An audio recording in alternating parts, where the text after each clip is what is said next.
We're told that finding your fated mate is the ultimate blessing, that the moon goddess herself weaves two souls together with threads of destiny, that when you meet them, everything broken inside you will finally make sense. They say the mate bond is sacred, unbreakable, a promise written in the stars before you were even born. But when you're standing in front of 300 wolves, and the man whose name has been carved into your soul since birth looks at you with nothing but disgust, you learn the devastating truth. Destiny doesn't give a damn about your heart. Some bonds aren't made to be honored. Some are made to be shattered. And when the alpha, your mate, the one person in this world who was supposed to see you, points his finger at you like you're something rotten that needs to be removed, you realize that all those fairy tales about true love and happily ever after? They were lies we tell ourselves to survive the cruelty of what actually happens when fate gets it wrong. You're defective, he says, and his voice carries across the ceremonial hall like a death sentence. I reject you as my mate before this pack. Leave my territory tonight. The words don't hurt at first. They're too big, too impossible. They hang in the air like smoke, and for one blissful moment, you think maybe you misheard. Maybe this is some kind of test. Maybe he'll smile and say he was joking, that of course he wants you, that everything is going to be okay. But then you see his eyes, those cold, merciless eyes that should have softened when they found yours, and you understand. He means every word. 300 wolves watch as you break.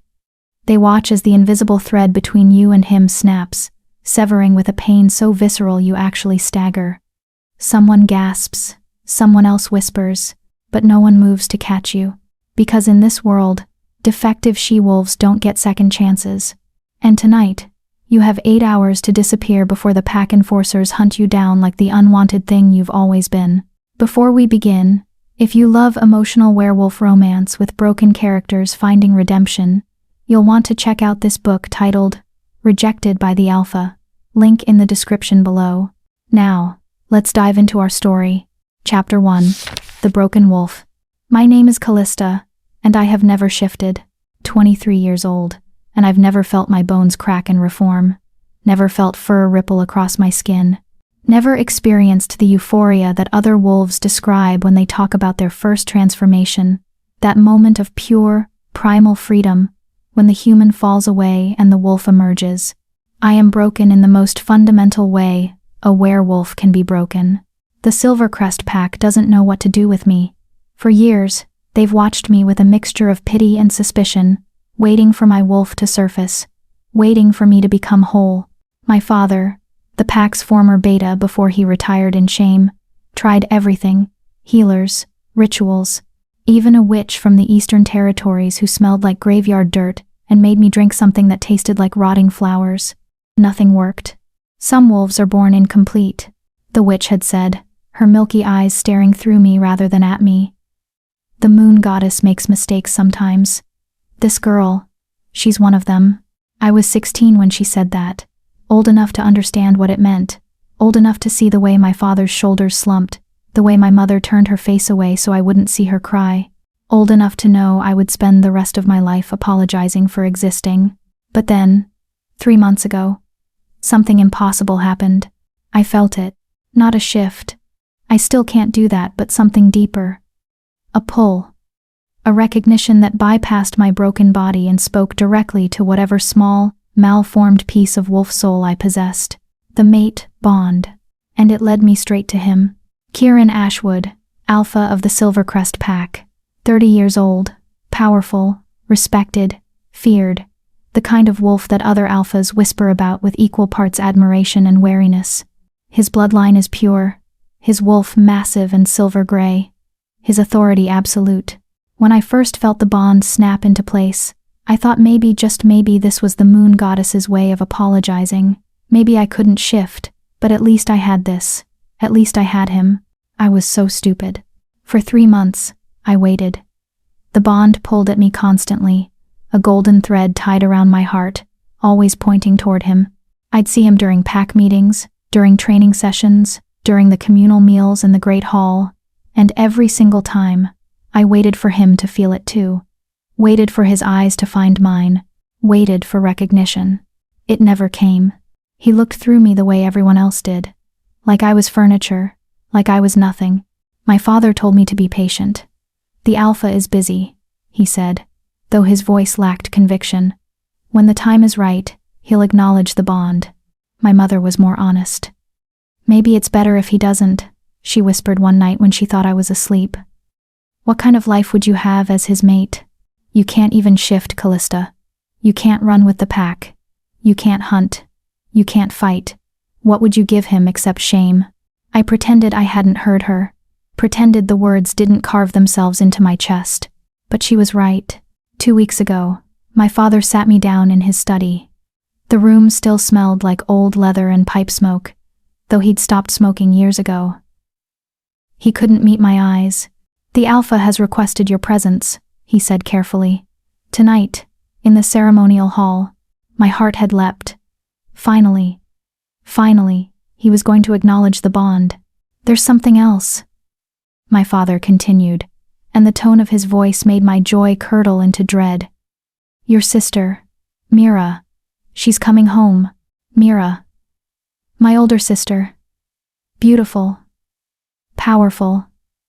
Perfect Mira. Who shifted for the first time at 13 and never looked back. Who left the Silvercrest Pack 5 years ago to train with the elite warriors in the north. Who sends letters full of her accomplishments but never once asks about me. Why? I asked, though I already knew. My father finally looked at me, and the pity in his eyes was worse than any insult. The Alpha is considering options for his Luna. Mira is. She's a strong candidate. The meaning was clear. I wasn't. But the bond, the mate bond, was sacred. It didn't matter what Kieran was considering. The moon goddess had chosen. He was mine, and I was his, and nothing could change that. Right? Tonight, standing in the ceremonial hall with 300 wolves watching, I learned exactly how wrong I was. The hall is ancient, all stone and timber and stained glass windows that cast colored light across the gathered pack. I'm wearing the only formal dress I own, deep green silk that my mother altered 3 times to make it fit properly. My dark hair is pulled back with a silver circlet that belonged to my grandmother. I wanted to look worthy. Wanted to look like someone an Alpha could be proud of. Kieran stands on the raised platform at the front of the hall. He's wearing traditional ceremonial leathers, black and silver, and his presence dominates the space. Even without his wolf visible, you can feel his power pressing against your skin. His dark hair is pulled back, revealing a face that's all sharp angles and cold authority. Handsome in a way that's almost cruel. Next to him stands Mira. She's radiant. Blonde hair falling in perfect waves. Blue eyes bright with triumph. She's wearing a dress that probably cost more than everything I own, combined midnight blue with silver embroidery that catches the light. She looks like what a Luna should look like. She looks nothing like me. When I enter, the crowd parts. Whispers follow me like shadows. I can feel their judgment, their curiosity, their pity. But they don't know about the bond. At least, I thought they didn't. I stop at the base of the platform, looking up at Kieran. The mate bond thrums between us, golden and insistent. Surely he feels it now. Surely this close. He can't ignore it anymore. His eyes meet mine, and for one heartbeat, I see something flicker there. Recognition. Awareness. Then his lip curls in disgust. Callista Thorne, he says, his voice carrying across the silent hall. Formal. Cold. You've been summoned here tonight as a witness. Witness? Not as his mate? The bond pulls tighter, almost painful now. I can feel it, trying to reach him, trying to make him understand. But he's built walls around himself, thick and impenetrable. I, Kieran Ashwood, Alpha of the Silvercrest Pack, do hereby announce my intention to claim Mira Thorne as my Luna and mate. The words hit me like physical blows. The crowd erupts in cheers and howls of approval. Mira smiles, radiant and victorious, and I just stand there, frozen, as my world disintegrates. No, I whisper, but the word is lost in the celebration. Kieran's eyes haven't left mine. There's something dark in them now, something that might be anger or might be shame. However, he continues, and his voice cuts through the noise like a blade. The hall falls silent again. There is one matter that must be addressed first. He steps down from the platform, moving toward me with predatory grace. Every instinct I have screams at me to run, but I can't move. The mate bond holds me in place, still singing its lies about destiny and belonging. He stops in front of me. Up close, he's overwhelming, taller, broader, radiating dominance. The scent of him fills my lungs, pine and smoke and something wild. You feel it, don't you? He says quietly, just loud enough for me to hear. The bond. Hope flares in my chest. Yes, you feel it too? I feel it, he confirms. And for one beautiful moment, I think everything is going to be okay. Then he raises his voice so the entire pack can hear, which is why I must do this properly. He takes a step back, lifts his chin, and says the words that will haunt me for the rest of my life. You're defective. I reject you as my mate before this pack. Leave my territory tonight. The bond doesn't break cleanly. It tears. I feel it rip through my chest like claws, shredding everything soft and vital inside me. I can't breathe, can't think. The pain is so intense that my vision whites out for a moment. When it clears, I'm on my knees. I don't remember falling. Kieran is still standing over me, his face carved from stone. You have until dawn, he says. After that, you'll be considered a rogue. And we hunt rogues. Someone in the crowd laughs. Others join in. The sound is worse than the pain. I look up at Mira, desperate for what? Help? Sympathy? Some acknowledgement that we're sisters, that she should care that I'm being destroyed? She's not even looking at me. She's looking at Kieran with devotion in her eyes. My father is somewhere in the crowd. I can't find him. He doesn't come forward. No one comes forward. I'm alone. I force myself to stand, even though every movement feels like I'm tearing something vital. The broken bond writhes in my chest like a living thing, screaming for something that's no longer there. I understand, Alpha, I hear myself say. My voice sounds surprisingly steady, distant, like it belongs to someone else. I turn and walk toward the doors. Each step is agony. Behind me, the celebration resumes louder now, triumphant. They're already forgetting me. I don't cry. Not yet. I don't let myself break until I'm outside, until the cool night air hits my face, until I'm far enough away that no one can hear me scream. 8 hours until dawn. 8 hours to leave behind everything I've ever known.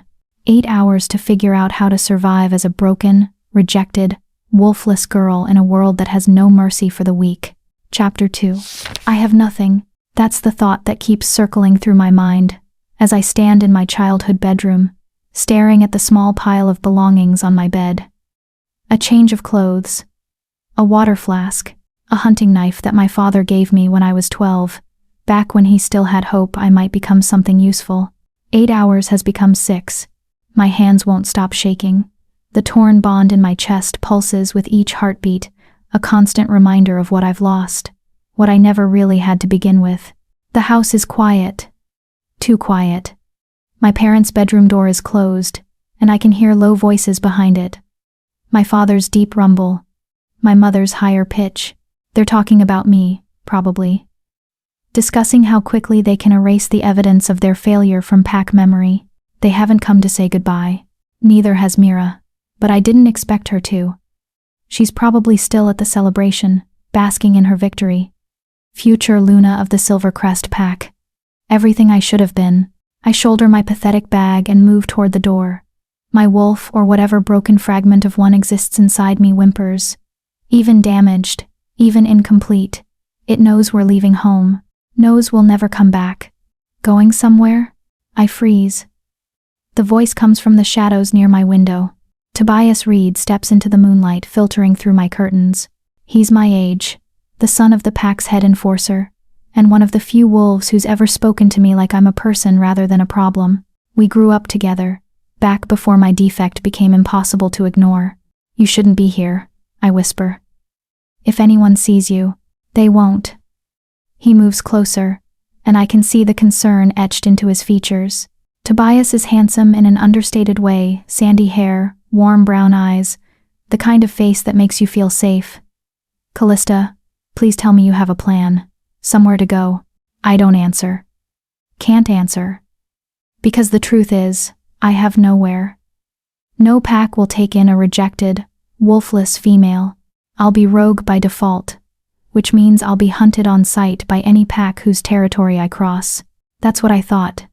Tobias reaches into his jacket and pulls out a small pouch. The clink of coins is unmistakable. Take it.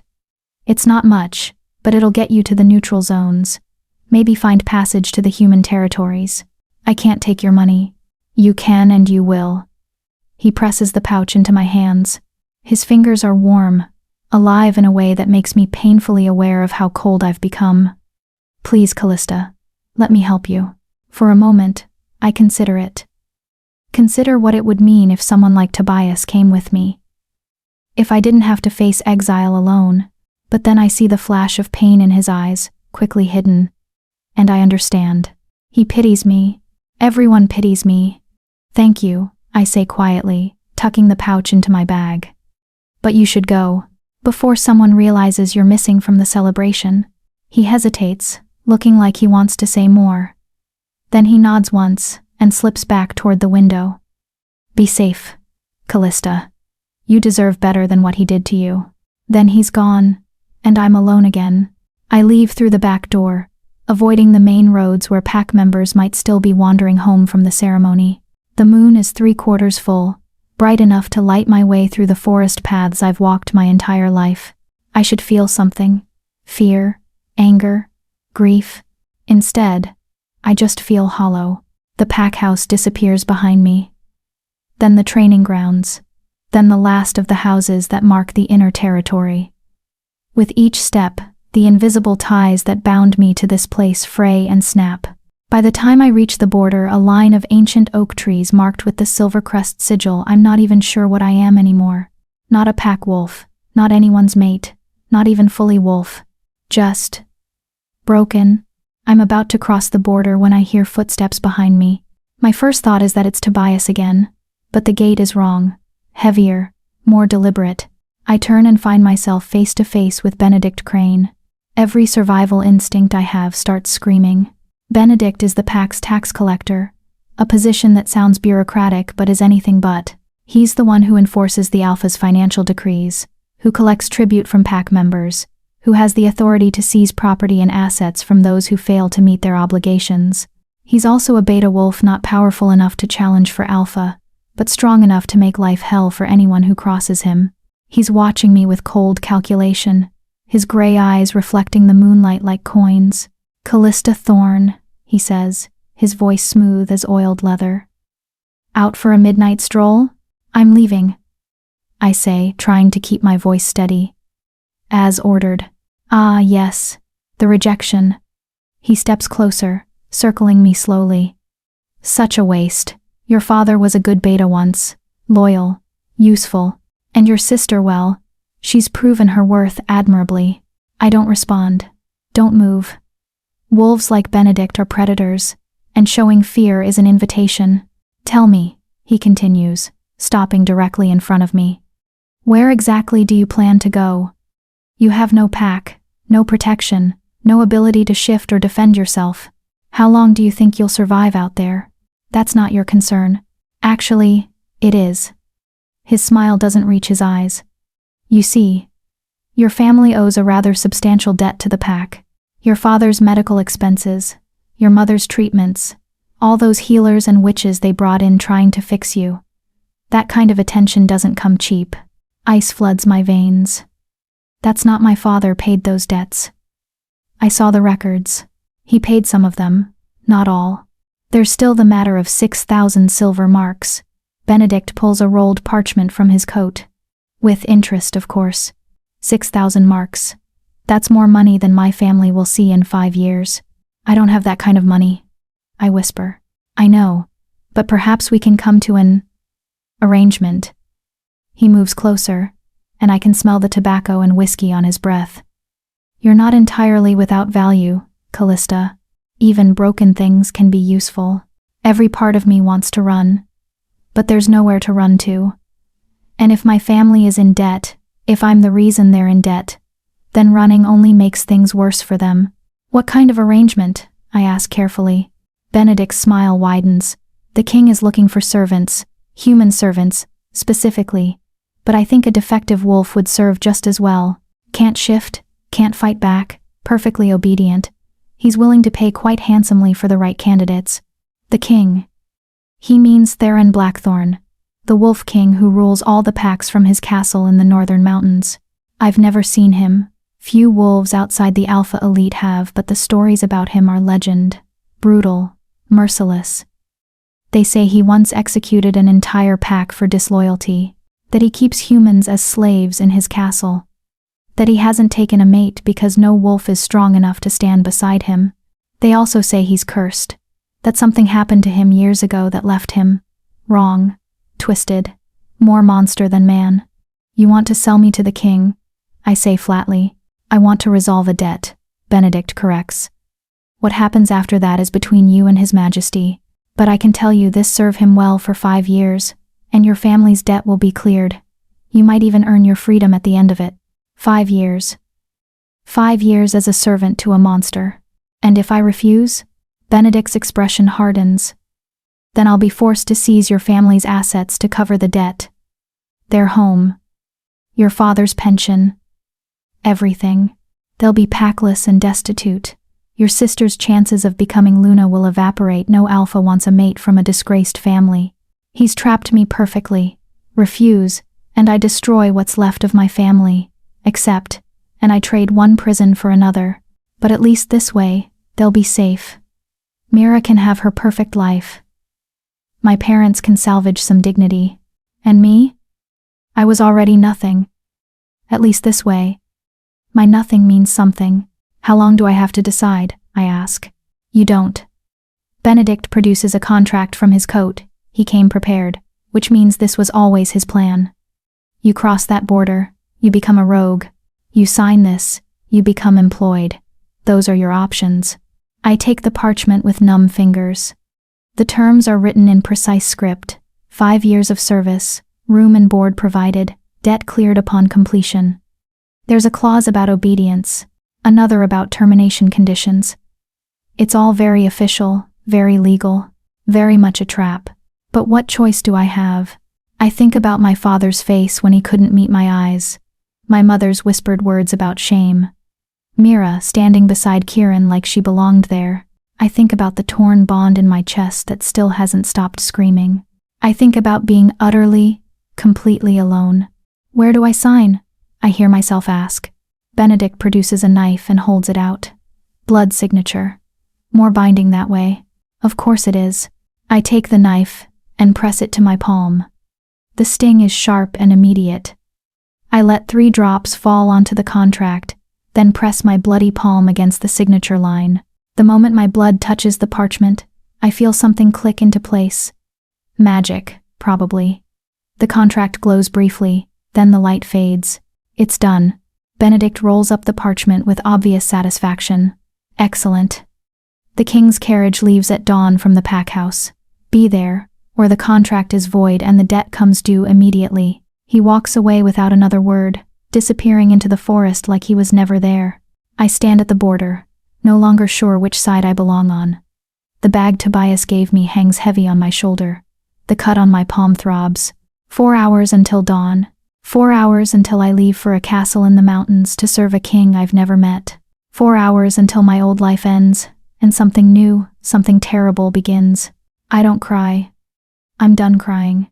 Instead, I turn away from the border and walk back toward the pack house. My steps are steady, purposeful. If I'm going to be sold, I might as well show up on time. Behind me, the forest whispers with wolves returning home from the celebration. They're probably still talking about the Alpha's announcement. About beautiful Mira and her bright future. No one mentions the broken girl who's already been forgotten, which is fine. Let them forget. Where I'm going, my name won't matter anyway. Chapter 3. The Dark Castle. The carriage that arrives at dawn is black lacquered wood reinforced with iron, pulled by 4 massive draft horses that look like they could trample a wolf without breaking stride. No crest marks the door. No banner flies from the driver's seat. Everything about it screams discretion. Or secrecy. Benedict is already waiting when I arrive, along with 3 other figures huddled in the pre-dawn darkness. 2 women and a man, all human by the scent of them or lack thereof. They keep their eyes down, their shoulders hunched. They've done this before. I realize. They know what's coming. Ah, punctual, Benedict says when he sees me. I appreciate professionalism. Inside, the carriage door swings open, revealing a dark interior with bench seats along both sides. The other 3 file in without a word. I follow, my bag clutched against my chest like armor. The door slams shut. A lock clicks. We sit in darkness as the carriage lurches into motion. No one speaks for the first hour. The only sounds are the rhythmic clip of hooves on stone, the creak of wheels, the occasional jingle of harnesses. I can feel the other's fear like a physical presence, pressing against my skin. Finally, the woman sitting across from me breaks the silence. First time? Her voice is hoarse, like she's been screaming. Yes, I admit. Thought so. You don't have the look yet. She shifts, and a sliver of light from a crack in the shuttered window illuminates half her face. She's older than I first thought, maybe 40, with graying hair and deep lines around her eyes. The look of someone who knows they're already dead. Hannah, the man beside her says sharply. Don't what? Tell her the truth? Hannah laughs, bitter and broken. She deserves to know what she's walking into. She'll find out soon enough. Exactly. So why not prepare her? The other woman, younger, maybe my age, presses herself further into the corner. She hasn't looked up once since we started moving. Hannah leans forward. You're wolf kind, aren't you? I can tell by the bone structure, even if you don't smell right. What are you doing in a human cattle car? I'm defective. I say quietly. I can't shift. Ah. Something like sympathy flickers in her eyes. So they threw you away. Typical. Wolves don't tolerate imperfection in their ranks. She settles back. Well, broken wolf girl. Welcome to the bottom of the food chain. We're all defective here. What did you do? I ask. To end up here? The man answers this time. Wrong place, wrong time. I witnessed something I shouldn't have, a pack enforcer taking bribes from human traffickers. He gave me a choice. Serve the king for 5 years, or disappear permanently. He touches his throat. I chose service. I chose nothing, the young woman whispers, speaking for the first time.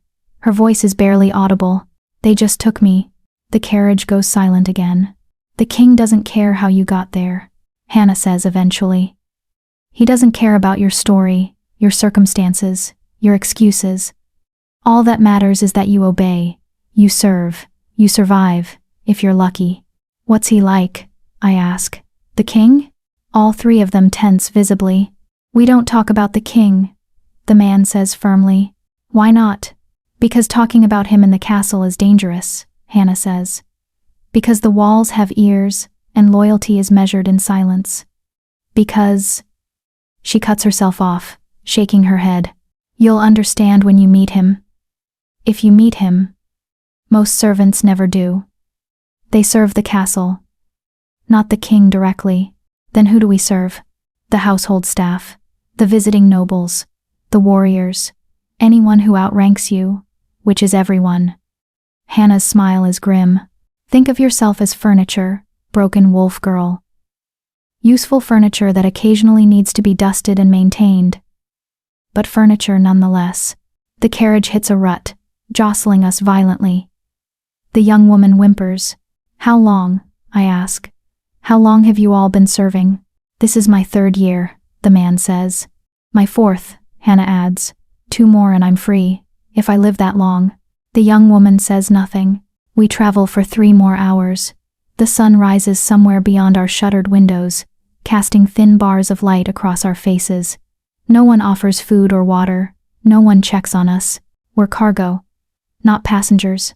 When the carriage finally stops, I feel the change in the air immediately.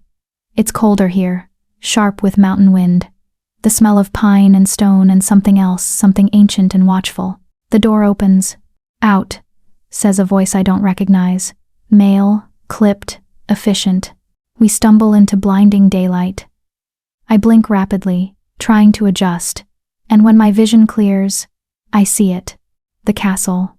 It rises from the mountainside, like something grown rather than built. All black stone and soaring towers and walls that seem to absorb light rather than reflect it. Windows glitter like eyes, battlements bristle with guards. The main gates are open, revealing a courtyard paved in dark marble that gleams like oil. It's beautiful in the way a knife is beautiful, elegant, deadly, wrong. Move, the voice commands. I tear my eyes away from the castle and look at our greeter. He's wolf-kind, obviously tall and broad with the kind of casual strength that comes from regular shifting. He wears black livery marked with a silver wolf's head. His expression is utterly neutral, like we're no more interesting than packages to be delivered. We follow him through the gates. The courtyard is enormous, easily large enough to hold 300 wolves. Stone fountains sit at regular intervals, but they're not running. The water in their basins is dark and still. Servants move along the edges. Humans mostly, with a few wolves mixed in. They all wear the same black livery. They all keep their eyes down. We're led to a side entrance, down a set of stone stairs that descend into the castle's lower levels. The temperature drops with each step. The walls here are rough-hewn stone, unadorned and functional. Torches provide minimal light. We pass cells, actual cells with iron bars and stone floors. Most are empty, but I catch glimpses of figures in some of them. Prisoners? Servants who broke the rules? No one explains. The escort stops at a heavy wooden door. Women here, men through there. He points down another corridor. The man from our carriage is escorted away without ceremony. The door opens to reveal a large stone chamber. A dozen other women are inside, all in various states of undress. Some are washing at stone basins. Others are folding linens. They barely glance at us when we enter. "Strip," says a new voice. An older woman emerges from the shadows, wolf-kind, probably in her 60s, with iron-gray hair pulled back in a severe bun. She wears the same black livery, but hers has a silver pin at the collar. Authority. "I'm Mistress Vera," she says. "I manage the female servants. You will obey me without question. You will perform your duties without complaint. You will cause no trouble." Her eyes scan us coldly. "Strip. You'll be washed, issued uniforms, and assigned quarters. Your personal belongings will be stored. You may reclaim them when your service ends, if it ends. If." Hannah starts undressing immediately, her movements mechanical. The young woman hesitates, tears streaming down her face. I look at my bag, the only thing I brought from my old life. Tobias's coins, my father's knife, a few pieces of clothing. Nothing worth keeping, really. I set it down and begin removing my dress.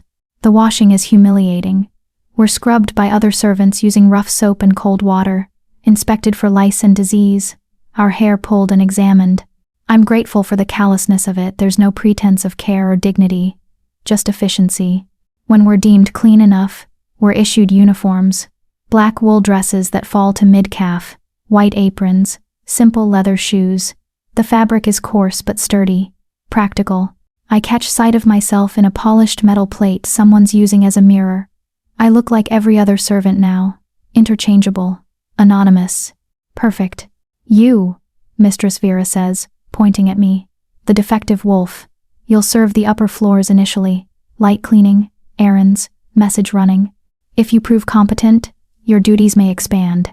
If you prove incompetent..." She doesn't finish the sentence, doesn't need to. "Yes, mistress," I say. She nods, satisfied. "Marta will show you to quarters. You start tomorrow at dawn. Use tonight to orient yourself. Learn the layout. Stay out of the restricted areas, they're marked with red doors. Enter one, and you'll be punished. Possibly executed. Am I clear?" "Yes, mistress." A young woman, Marta, presumably steps forward. She's wolf-kind too, maybe 25, with tired eyes and a scar running down her left cheek. "Follow me," she says quietly. We climb stairs. Many stairs. The castle is a maze of corridors and chambers, all cold stone and flickering torches. I try to memorize the route, but everything looks the same. Left, right, up, through a gallery with paintings of wolves in battle, down again, past a library, through a servant's passage. Finally, We reach a dormitory. 20 beds line the walls, each with a small trunk at its foot. Most are occupied by sleeping servants, the night shift, probably. That one's yours, Marta says, pointing to an empty bed near the window. Keep your area clean. Don't touch anyone else's belongings. Don't be late for duty. Don't backtalk the nobles. Don't. She pauses, then says more carefully, don't attract attention. Any attention. Understand? I understand. She studies me for a moment, and something almost like pity crosses her face. You're wolf kind, even if you can't shift, your senses are probably better than the humans. Use them. Learn to hear trouble coming. Learn which corridors to avoid at certain times. Learn which nobles are dangerous and which are merely cruel. They're not the same thing? No. She turns to leave, then stops. One more thing. Sometimes, late at night, you'll hear things. Roaring, screaming, breaking furniture. Ignore it. Don't investigate. Don't try to help. Just stay in your bed and pretend you're deaf. What is it? I ask. What makes those sounds? Marta's expression shudders. The king, she whispers. And you pray you never find out why. Then she's gone, and I'm alone in a room full of sleeping strangers. I sit on my assigned bed. The mattress is thin but clean. The blanket is wool, scratchy but warm. Through the window, I can see mountains stretching endlessly in every direction. We're so high up that clouds drift below us. Somewhere in this castle is the king. The Wolf King. Theron Blackthorn. The monster who owns me now. I touch my chest, where the torn mate bond still aches. Kieran rejected me less than 24 hours ago. It feels like years. I wonder if he's already forgotten me. I wonder if Mira is warming his bed. I wonder if my parents told anyone where I went. Or if they're just relieved I'm gone. I wonder if anyone would care if I disappeared entirely. Probably not. I lie back on the bed and stare at the ceiling. Somewhere above me, in the upper levels of this dark castle, a cursed king lives in isolation. And somewhere inside me, beneath the pain and exhaustion and resignation, a small voice whispers, what if this isn't the end? What if this is just a different kind of beginning? I tell the voice to shut up. Hope is a luxury I can't afford anymore. Chapter 4. I don't sleep. How can I? Every sound in this castle feels like a threat. Footsteps in distant corridors, doors opening and closing, the wind howling through the towers like something alive and angry, and beneath it all, so faint I almost convince myself I'm imagining it, a low, resonant growl that seems to come from the bones of the building itself. The other servants don't stir. They're used to it. I will never get used to it. Dawn comes gray and cold. A bell rings somewhere deep in the castle, 3 sharp peals that jolt the dormitory awake. The servants rise as one, moving with practiced efficiency. No one speaks. They dress, smooth their hair, straighten their aprons, and file out in near silence. I follow, still learning the choreography. We're fed in a large kitchen that smells like bread and lard. Breakfast is porridge, weak tea, and a slice of dark bread. We eat standing, quickly, and then Mistress Vera appears with her ledger and begins assigning duties. Callista, she calls. Upper West Wing, 3rd floor, chambers 12 through 18. Dusting, linens, chamber pots. Report to Master Callum when you're finished. I nod and accept a bucket of cleaning supplies from another servant, a middle-aged human woman who presses them into my hands without meeting my eyes. The Upper West Wing. I remember passing through it yesterday. Or was it? The castle's geography already feels slippery in my mind, like it shifts when I'm not looking. I climb stairs until my legs burn. The 3rd floor is quieter than the lower levels, carpeted with thick rugs that muffle footsteps. The walls here are decorated tapestries depicting historical battles, sconces holding beeswax candles instead of cheap tallow, door frames carved with intricate wolf motifs. This is where the nobles stay. The visiting alphas and betas. The king's inner circle. I find chambers 12 through 18 and begin my work. The rooms are empty, thankfully. Most nobles are either still sleeping or already gone to whatever business occupies their mornings. I dust furniture, change linens, empty chamber pots into a slop bucket that I'll have to carry back down later. It's mindless work, degrading work. But it's also safe. No one bothers me. No one even notices me. I'm halfway through chamber 16 when I hear it. Voices. Coming from down the hall. Male voices. Low and urgent. Can't keep doing this. The council is getting suspicious. Let them be suspicious. What are they going to do? Challenge me? They might, especially if they knew the truth about. They know nothing. And they'll continue to know nothing. As long as you keep your mouth shut, Dorian. The voices are getting closer. I freeze, uncertain whether I should announce my presence or hide. Neither option feels safe. The door to chamber 16 swings open. 2 men enter. Both wolf-kind, both dressed in fine clothing that marks them as high-ranking. The first is probably 40, with dark hair graying at the temples and sharp, intelligent eyes. The second is younger, maybe 30, with blonde hair, and the kind of handsome face that probably gets him anything he wants. They stop when they see me. Who are you? The older one, Dorian, demands. Callista, my lord. Servant. I gesture helplessly at the half-dusted furniture. Out, he says coldly. I gather my supplies and move toward the door, keeping my eyes down. But as I pass the younger man, he catches my wrist. Wait. His grip is firm but not painful. He studies me with unsettling intensity. You're wolf-kind, I can tell, but you don't smell right. Why? I can't shift, my lord, I say quietly. I'm defective. His eyes widen slightly. Defective? And they sent you here? He glances at Dorian. How delightfully ironic. Release her, Lucien. We have more important matters to discuss. Lucien lets go of my wrist but continues staring at me. What pack? Silvercrest, my lord. Silvercrest. Ashwood's territory. Something flickers across his face. Amusement? Recognition? Tell me, defective wolf, does your alpha know you're here? The question feels like a trap. The alpha. Dismissed me, my lord. Dismissed. Such a polite word for it. Lucien smiles, and there's nothing kind in it. Run along, little broken thing. But stay alert. This castle has a way of collecting damaged souls. You'll fit right in. I flee before either of them can say more. My heart pounds as I rush down the corridor, the cleaning supplies rattling in my bucket. What did he mean by that? Why would it be ironic that I'm here? And why did he seem so interested in my connection to the Silvercrest pack? I'm so distracted that I don't notice the red door until I've already pushed it open. The realization hits me a second too late. Red door. Restricted area. Don't enter or face punishment. Possibly execution. I'm standing in a forbidden chamber. For a moment, I consider backing out quietly, pretending this never happened, but curiosity, stupid, dangerous curiosity, keeps me frozen in place. The room is enormous. And strange. It's part bedchamber, part library, part something else.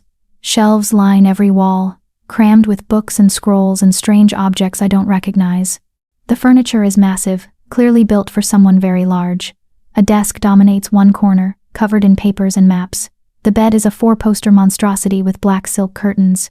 But what draws my attention is the damage. Deep claw marks score the wooden floor.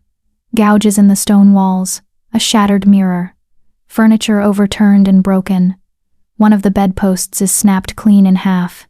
This is where the sounds come from. The roaring. The breaking. This is the king's chamber. You shouldn't be here. The voice comes from everywhere and nowhere. Deep, resonant. It vibrates through my chest like a physical thing. I spin, searching for the source, and find only shadows. I'm sorry, Your Majesty, I say quickly. I didn't realize the door was open, and the door is never open.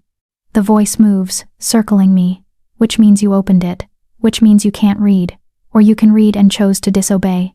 Which is it, little wolf? My mouth goes dry. I still can't see him, can't pinpoint where he is. My wolf senses limited as they are scream danger, but they can't locate the threat. I can read, Your Majesty. I made a mistake. Mistakes have consequences. The shadows in the corner shift, thicken. Do you know what happens to servants who enter forbidden chambers? Punishment, I whisper. Possibly execution. Exactly. Something moves in the darkness, something large. Tell me, little wolf, how do you want to die?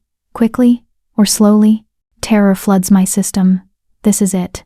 Less than 24 hours in the castle, and I've already signed my death warrant. But then I remember Kieran's face when he rejected me, the torn bond screaming in my chest, the certainty that I was already dead, just still walking around. If I'm going to die, I might as well die on my terms. I have a better idea, I hear myself say. Give me a riddle. The shadows stop moving. What? A riddle. My voice is steadier now. If I answer it correctly, you let me live. If I fail, you can kill me however you choose. But at least give me a chance to prove I'm worth more alive than dead. Silence stretches between us. Long enough that I start to think I've miscalculated catastrophically. Then the voice laughs. It's not a pleasant sound. It's dark and rusty, like something that hasn't been used in years. You want to bargain for your life with a riddle? Yes, Your Majesty. Why would I agree to that? Because you're bored, I say, the words tumbling out before I can stop them. Because you're alone in this castle, full of people who fear you but never challenge you. Because a riddle is more interesting than just another execution. More silence. Then, you're either very brave or very stupid. Probably both, Your Majesty. Another laugh, shorter this time. Fine, I'll give you your riddle, but I choose the terms. You get 3 guesses. 3 nights. Each night, you may offer one answer. If you guess correctly, you live. If you fail all 3 times. The shadows shift again, and I catch a glimpse of something massive and dark and distinctly not human. Let's just say the slowly option becomes very appealing. 3 nights. 3 chances. It's more than I expected. I accept. Good. Here's your riddle, little wolf. Listen carefully, because I won't repeat it. I am given but never taken. I bind the strongest, break the weak. I can be kept for a lifetime, or shattered in a moment. Invisible chains that cannot be seen, yet they hold firmer than iron or steel. What am I? The words settle over me like a weight. I turn them over in my mind, searching for patterns, for meaning. May I ask questions, Your Majesty? No. The riddle is the riddle. You have until midnight tomorrow for your first answer. Don't be late. The presence in the shadows withdraws. Now get out. And Callista, he knows my name. How does he know my name? If you tell anyone about this arrangement, if you breathe a word about what you've seen in this chamber, the deal is void, and I'll make sure your death takes days. Understood? Yes, Your Majesty. Then go. I don't need to be told twice. I grab my bucket and flee, my hands shaking so badly I nearly drop the supplies twice. I don't stop running until I'm back in the servants' quarters, surrounded by humans who don't ask questions. Only then do I let myself process what just happened. I bargained with the Wolf King, with a creature who sounds more monster than man. And somehow, impossibly, I bought myself 3 days to live. The riddle circles in my mind. I am given but never taken. I bind the strongest, break the weak. What binds but can't be seen? What's stronger than iron? I have no idea. But I have until midnight tomorrow to figure it out. And if I fail, I'll discover exactly what kind of monster rules this dark castle. Chapter 5. The Beast in the Shadows. I spend the entire day thinking about the riddle. While I scrub floors, while I carry water, while I empty chamber pots and fold linens, the words circle endlessly through my mind. I am given but never taken. I bind the strongest, break the weak. Trust? No, trust can be taken, stolen even. Love? But love isn't always binding. Sometimes it sets you free. An oath? Closer, but oaths can be broken deliberately. The riddle said shattered in a moment, which implies accident or fragility, not choice. By evening, I'm no closer to an answer, and midnight is approaching fast. The other servants notice my distraction. Marta pulls me aside after dinner. You look like you've seen a ghost, she says quietly. What happened? Nothing. I'm just adjusting. She studies me with those tired eyes. You entered a restricted area, didn't you? My silence is answer enough. Which one? She asks. I can't say. Can't or won't. When I don't respond, she sighs. Listen to me, Callista. Whatever you saw, whatever happened, forget it. Pretend it didn't exist. The fastest way to die in this castle is to see too much and remember it. I know. Do you? She leans closer. 3 servants have disappeared in the last 6 months. Just gone. No bodies. No explanations. And all of them had one thing in common. They were too curious. They went places they shouldn't have gone. Saw things they shouldn't have seen. What kinds of things? Marta shakes her head. I don't know. And I don't want to know. That's how you survive here. Keep your head down. Do your work. Mind your own business. It's good advice. I have no intention of following it. Midnight comes too quickly. I lie in my bed, listening to the castle settle into its nighttime rhythms. The other servants sleep soundly. They have no reason to be awake. No death sentences hanging over their heads. When the castle bell tolls 12, I rise carefully and dress in the dark. My hands are shaking again. I hate that they shake, hate that my body betrays my fear. But I've never been good at pretending to be brave. I navigate the corridors by memory, and faint moonlight filtering through windows, up 3 flights of stairs. Through the gallery with the battle paintings, left at the ancient tapestry, showing the first Wolf King. Right down the corridor where I saw Dorian and Lucian arguing. And there at the end of the hall, the red door. It's closed now. Locked, probably. But when I try the handle, it turns easily. He's expecting me. The chamber looks different at night. Moonlight streams through tall windows, casting everything in silver and shadow. The damage is more apparent now, claw marks catching the light, splintered wood, that shattered mirror reflecting fractured versions of the room. You came. The voice emerges from the darkness near the windows. I wasn't certain you would. I gave my word, Your Majesty. Words mean very little in my experience. People break them constantly. I can see him now. Sort of. A silhouette against the window, tall, impossibly broad, with something wrong about the proportions. Too large, too angular. He's draped in shadows like they're his natural element. I don't break my promises, I say. Everyone breaks their promises eventually. He moves, and I hear the soft pad of footsteps. Not boots, something else. Have you come with an answer, or to beg for more time? An answer. How confident. He sounds amused. Very well. What is your first guess? I take a breath. An oath.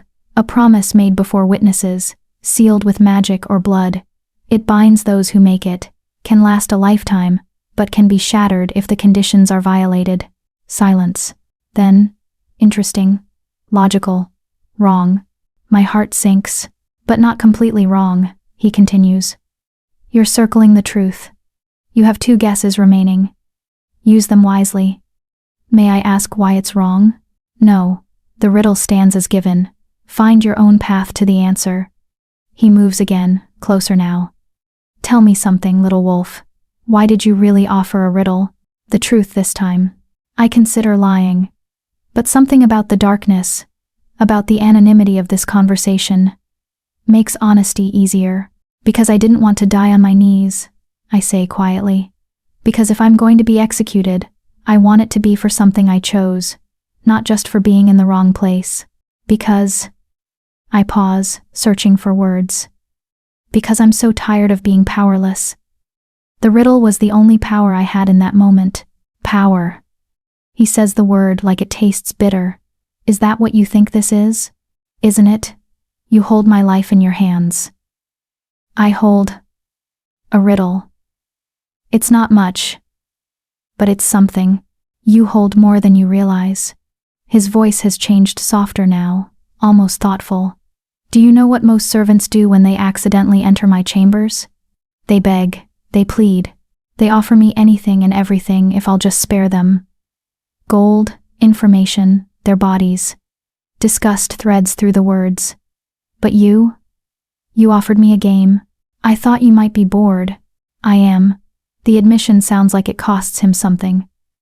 I am so profoundly, devastatingly bored that some days I consider burning the entire castle down just to feel something new. The casual violence of the statement should terrify me. Instead, I find myself saying, "Why don't you?"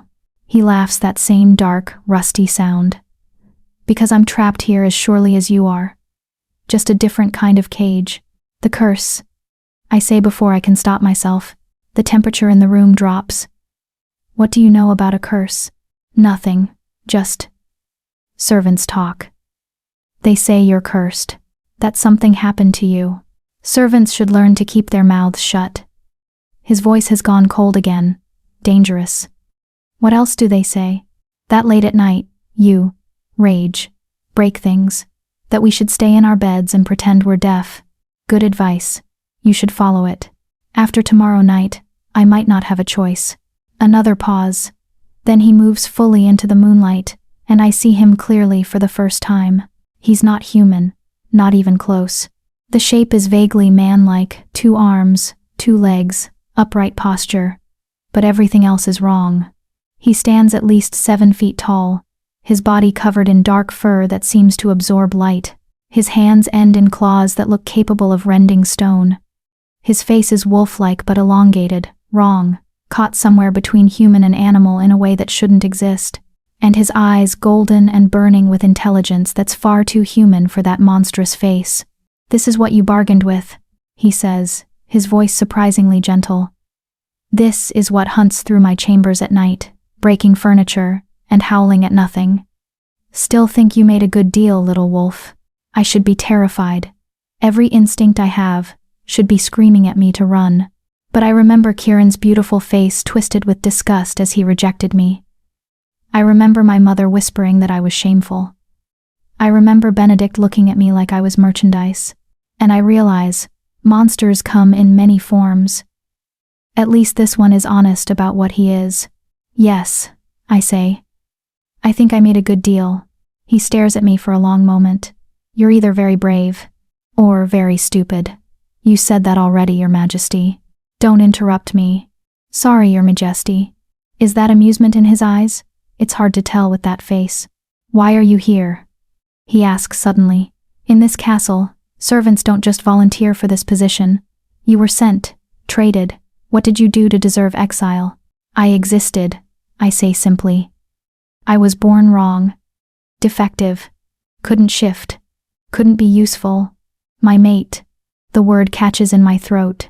My fated mate rejected me publicly. My family had debts, so I was sold to pay them. "Your mate rejected you." He says it flatly, like he's testing the words. "A fated bond?" "Yes, fool." The word is so unexpected that I blink. "Your Majesty? Your mate. He's a fool." The beast moves to the windows, looking out over the mountains. Fated bonds are rare, sacred. To reject one because of something as trivial as the ability to shift. He trails off. "What pack?" "Silvercrest." His whole body goes rigid. "Ashwood. You know him?" "I know of him. Young, ambitious, more concerned with appearance than substance." He looks back at me. "He rejected you to take a different mate?" "My sister, she's everything I'm not. Strong, beautiful, perfect, perfect." He spits the word like a curse. "Let me tell you something about perfection, little wolf. It's a lie. A pretty cage that people build to feel safe. But safety is an illusion. And perfection is just another word for cowardice." I don't know what to say to that. He turns fully to face me. "Tomorrow night. Same time. Bring your second answer." "And Callista?" "Yes, Your Majesty." The servants talk about me raging at night, breaking things. But do you know what I'm actually doing during those hours? "No, Your Majesty." "Reading, thinking, trying to solve problems that have no solutions. The breaking that's incidental, a side effect of frustration." He moves closer. And up close, he's even more imposing. "You're the first person in 3 years to see me like this. The first person I've spoken to as myself rather than through intermediaries. Do you understand what that means? That I'm either very lucky or very doomed." Another laugh. "Both, definitely both." He gestures toward the door. "Go, before someone notices you're missing. and think carefully about your next answer. You only have 2 chances left. I curtsy. It feels absurd given the circumstances. But protocol is protocol, and move toward the door. Callista. I pause. The riddle. You were close with your first guess. Keep thinking about promises. About things given freely but binding absolutely. About invisible chains. It's a hint. He's helping me. Thank you, Your Majesty. Don't thank me yet. You might still die. I slip out into the corridor, my heart pounding for entirely different reasons than before. I've met the beast. The monster. The cursed king. And somehow, impossibly, I'm not afraid anymore. The next day passes in a blur. I perform my duties mechanically, my mind elsewhere. Things given freely. Invisible chains. Bind the strongest, break the weak. What's given freely but creates obligation? Gift? No, gifts can be returned. Loyalty? But loyalty is earned, not given. Faith? Trust? By evening, I think I have it. By midnight, I'm certain. I return to the red door. It opens before I knock.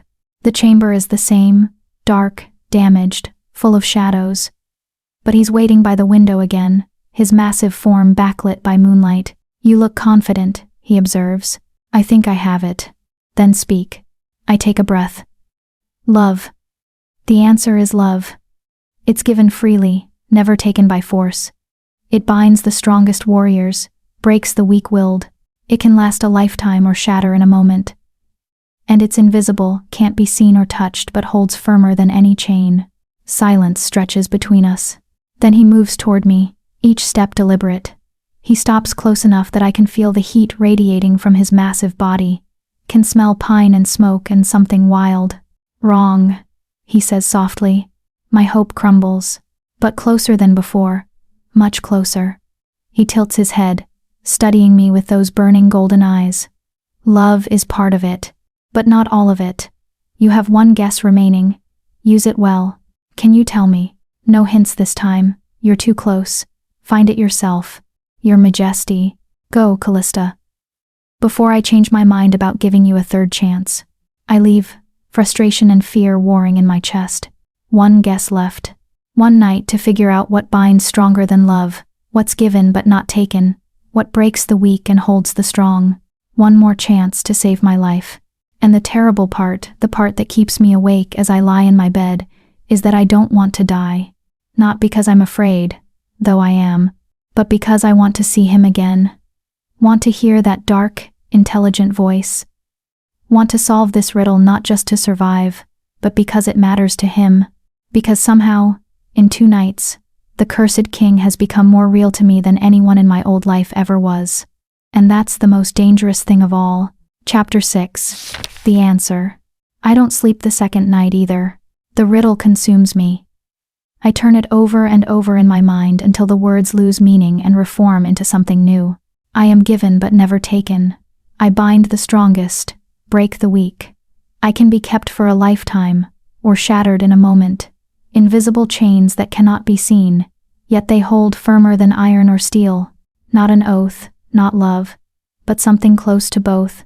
What's related to love but stronger? What binds absolutely? The answer comes to me just before dawn, sudden and complete. A promise. Not just any promise, but the promise. The kind you make to yourself, to another person, to the universe. The invisible contract that holds you accountable even when no one else knows. The thing that binds your honor, your integrity, your very sense of self. You can give a promise freely, but it can never be taken from you, only broken from within. It binds the strongest people because they value their word above all else. It breaks the weak because they can't bear the weight of keeping it. It lasts a lifetime if honored, or shatters in a moment of betrayal. And it's completely invisible, just words and intention. But somehow stronger than any physical chain. That's it. That has to be it. I'm so certain that I can barely focus on my duties. I scrub the same section of floor 3 times before Marta pulls me aside. What is wrong with you? She hisses. You're going to get us both in trouble. I'm sorry. I need to do something tonight. Something important. Something stupid, you mean. She grabs my arm. Whatever trouble you're in, Walk away from it, please. I've seen too many servants disappear because they thought they were special, thought the rules didn't apply to them. I can't walk away. Why not? Because I gave my word, because I made a deal, because even if I'm defective and broken and unwanted, I still keep my promises. I just can't. I say instead. Marta releases me with a frustrated sound. Fine. Get yourself killed. But don't say I didn't warn you. The third midnight finds me standing outside the red door again. My hands aren't shaking this time. I feel strangely calm, like I've moved beyond fear into something else. Acceptance, maybe, or just exhaustion. The door opens before I touch it. He's waiting in his usual spot by the windows, but tonight he's not shrouded in shadow. Moonlight falls directly across him, illuminating every detail of his monstrous form. It's deliberate, I realize. He's making sure I see exactly what I'm bargaining with. Last chance, he says without preamble. Either you have the answer, or you don't. No extensions, no negotiations. I have it. Then speak. I step further into the room, meeting those golden eyes. A promise. The answer is a promise. Silence. It stretches so long I start to doubt myself. Maybe I'm wrong. Maybe I've just sentenced myself to death. Then he moves. Not toward me, toward the desk in the corner. He lights a candle with a match struck against stone, and the warm light reveals what the moonlight had hidden. Books. Hundreds of them. Scattered across every surface, piled on chairs, stacked against walls. A promise. He repeats softly. Given freely. Binding absolutely. Invisible but unbreakable if the person making it has any honor. He picks up one of the books, running a claw along its spine. I've been asking that riddle for 3 years. To servants, to visiting nobles, to advisors who think they're clever. Do you know how many have answered correctly? No, Your Majesty. You're the first. He sets the book down and turns to face me fully. Everyone else guesses oath, love, duty, faith, things with external validation. But a promise is internal, private. It exists in the space between intention and action, between who you are and who you want to be. So I live? You live. He tilts his head. Did you doubt you would? Yes. Constantly. Good. Doubt keeps you careful. He gestures to a chair, massive thing, clearly built for his size. Sit. We should discuss the terms of your continued survival. Terms? You've proven yourself interesting, little wolf. Intelligent. Brave enough to be foolish. I could use someone like you. I sit slowly, wary. Use me how, Your Majesty? As you are already being used, as a servant. He paces, his movements surprisingly graceful despite his size. But you'll serve me directly, my chambers, my needs. In exchange, you'll have privileges. Access to the library. Better quarters. Protection from the less savory nobles who enjoy tormenting servants. It sounds too good. Why? Why what? Why offer this? You could just let me go back to my normal duties. Why keep me close? He stops pacing and looks at me. Really looks. With an intensity that makes me feel transparent. Because you looked at me this. He gestures to his monstrous form. And you didn't scream, didn't faint, didn't even flinch. Do you know how rare that is? Maybe I'm just good at hiding fear. You're terrible at hiding fear. I can smell it on you, hear it in your elevated heartbeat. He moves closer. But underneath the fear, there's something else. Curiosity. Defiance. You're not afraid of what I might do. You're afraid of what you might feel about it. The observation is so accurate it steals my breath. I'll take your silence as confirmation. He settles into a chair opposite mine, though chair seems inadequate for what's essentially a throne. Let me be clear about what this arrangement entails. You'll attend me in the evenings. We'll talk. You'll help me with correspondence, research, whatever tasks I assign. You'll keep everything you see and hear absolutely confidential. In exchange, I won't kill you, and I'll ensure no one else does either. That's it? Were you expecting something else? Heat rises to my cheeks. The other servants said. They implied that the king keeps humans for other purposes. Other purposes. Understanding flickers in his eyes. Ah, You think I want you for your body, don't you? No. The answer is immediate and almost offended. Look at me, Callista. Really look. Do you honestly think someone like me trapped in this form could even... He trails off. No. I want your mind. Your conversation. Your perspective. Nothing more. Relief and something else, disappointment, flood through me. Unless you're offering, he adds dryly. I'm not. Good. Then we have an understanding. He leans back. You may call me Theron in private. The titles are exhausting. I don't think... It wasn't a request. Here, in this chamber, I'm just Theron. Not your majesty. Not the king. Just... myself. As much of a self as this form allows. The vulnerability in that statement catches me off guard. Theron. I test the name. It feels strange on my tongue. Intimate. Better. Now, since you're here, and we have time to kill, tell me about this mate of yours. The fool who rejected you. Why do you want to know about him? Because I'm curious how someone could be stupid enough to throw away a fated bond over something as meaningless as the ability to shift. He picks up a book and begins flipping through it. Fated bonds are chosen by the moon goddess herself. They're supposed to be perfect matches, complementary souls. What happened? I lean back in the chair, which is ridiculously comfortable. We were never complementary, the bond. It was one-sided. I felt it 3 months ago, but he never acknowledged it, never even looked at me. He felt it, Theron says with certainty. Bonds don't work one way. He felt it and chose to ignore it. Why would he do that? Because acknowledging it would have forced him to make a choice he didn't want to make, between duty and desire, between appearance and truth. He closes the book. Let me guess, your sister is everything a Luna should be. Strong, beautiful, political advantageous. Yes, and you're none of those things. It should hurt, hearing it said so bluntly. Instead, it's almost freeing. No. I'm defective. Weak. An embarrassment. You're none of those things either. He sets the book down. You're intelligent, you solved my riddle. You're brave, you walked into a monster's den and bargained for your life. And you're resilient, you've survived rejection, exile, and 3 days of thinking you might die at any moment. Those aren't the qualities of someone weak. The words hit something deep inside me. Something that's been hollow since Kieran's rejection. You don't know me, I say quietly. I know enough. I know you keep your promises. I know you'd rather die standing than live on your knees. I know you see past appearances to what actually matters. His golden eyes pin me in place. Your mate is a fool, Callista, and his loss is my gain. We talk until dawn. About books, mostly. Theron's read everything: philosophy, history, poetry, military strategy. He quotes passages from memory, argues points with himself, asks my opinions on things I've never even considered. It's intoxicating. No one has ever talked to me like this. Like my thoughts matter. Like I'm worth listening to. When the castle bells ring for dawn, he stands. You should go. Your duties start soon. When should I return? Tonight.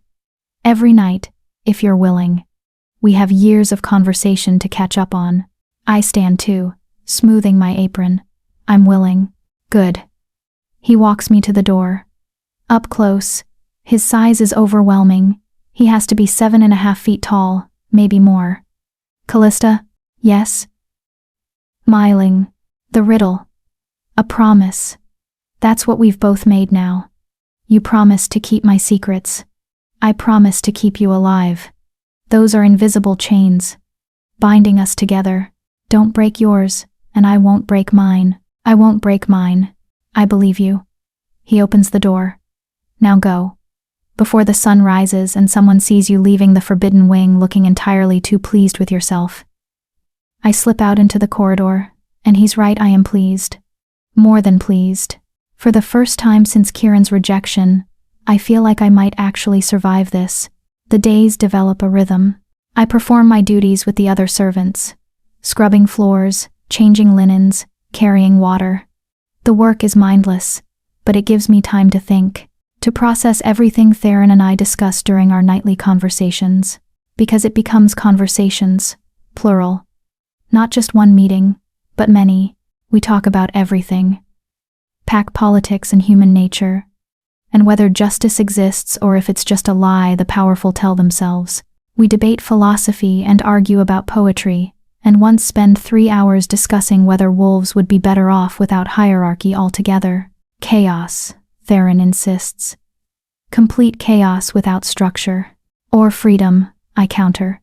Maybe chaos is just another word for choice. Spoken like someone who's never held power. Spoken like someone who's held it too long. He laughs at that, really laughs, warm and genuine. It transforms his monstrous face into something almost beautiful. The other servants notice the change in my status. I move to better quarters, a small private room instead of the dormitory. My duties shift away from the backbreaking labor toward lighter work. Mistress Vera watches me with suspicious eyes, but says nothing. Marta corners me one evening. "You're his, aren't you?" she says without preamble. "I'm nobody's. Don't lie to me. You disappear every night. You come back smelling like the upper floors. Like him." She grabs my shoulders. "Please tell me you know what you're doing." "I'm surviving." "That's not surviving. That's playing with fire. Do you know what happened to the last servant who caught his attention?" My stomach tightens. "What happened?" "She disappeared. Just gone. They found her uniform in the forest, torn to shreds. They say he lost control. That the beast took over and she cuts herself off. Just be careful, Callista. Whatever you think is happening between you two, remember what he is." I want to tell her she's wrong. That Theron would never hurt me. That he's lonely and brilliant and trapped in a curse he didn't choose. But I say nothing. Because explaining would mean breaking my promise. So I just nod and pull away. 3 weeks into our arrangement, everything changes. I arrive for our nightly conversation to find Theron standing by the window, his posture rigid with tension. "Something's wrong," I say immediately. "The council wants me to take a mate." His voice is flat. "They've been pushing for years, but now they're making it a condition of continued support. Find a mate and produce an heir, or face a challenge to my authority." Can they do that? They can try, and given my condition, they might succeed. He turns to face me. "They're bringing candidates, 3 female wolves from noble bloodlines, strong, beautiful, everything a queen should be." Something cold settles in my chest. When?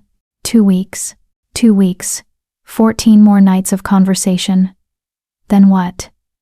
He chooses a mate. And I fade back into the servant class. Return to being invisible.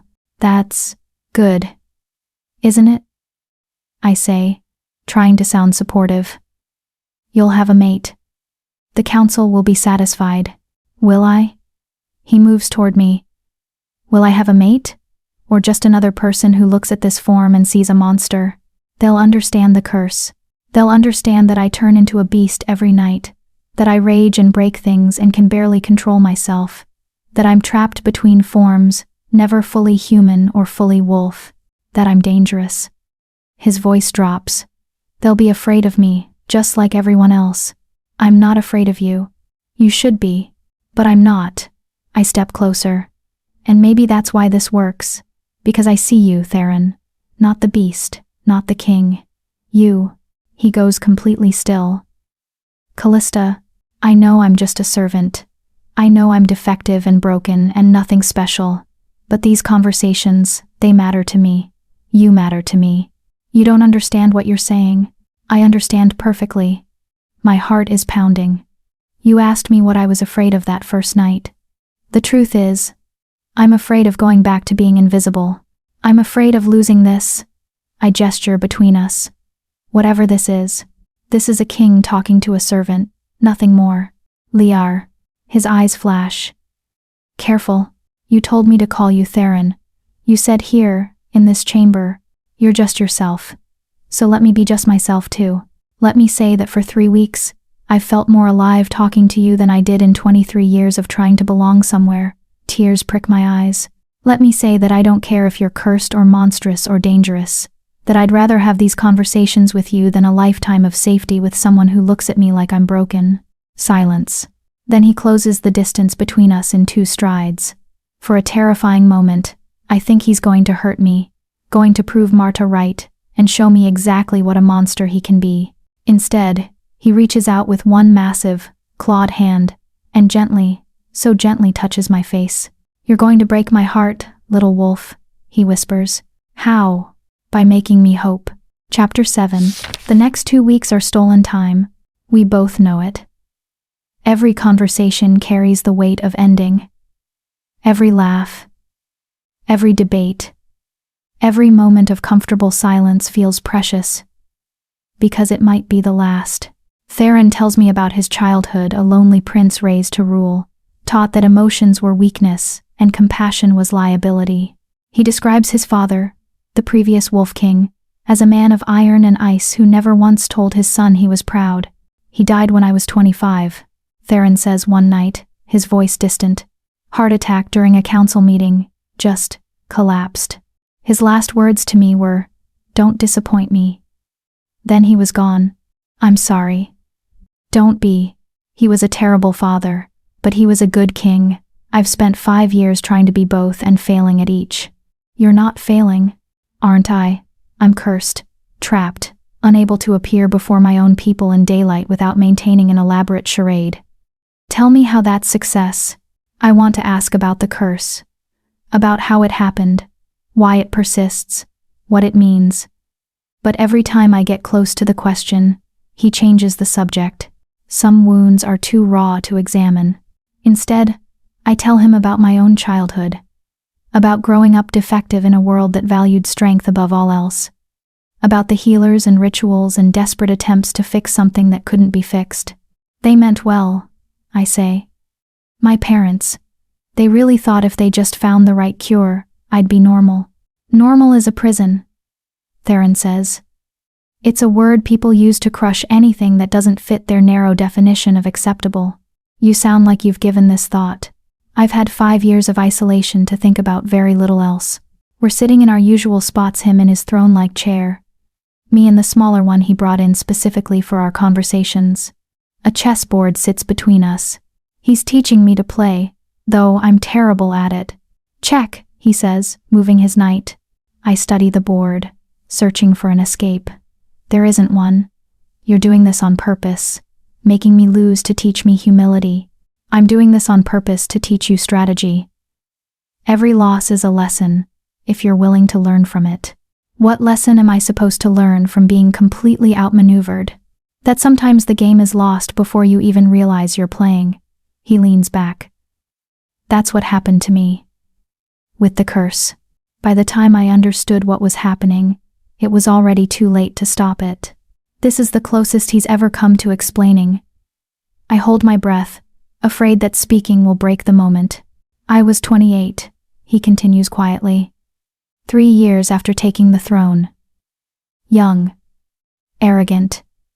Convinced I could reshape the kingdom into something better. More just. More equal." His laugh is bitter. "I made enemies. Powerful ones. What did you do?"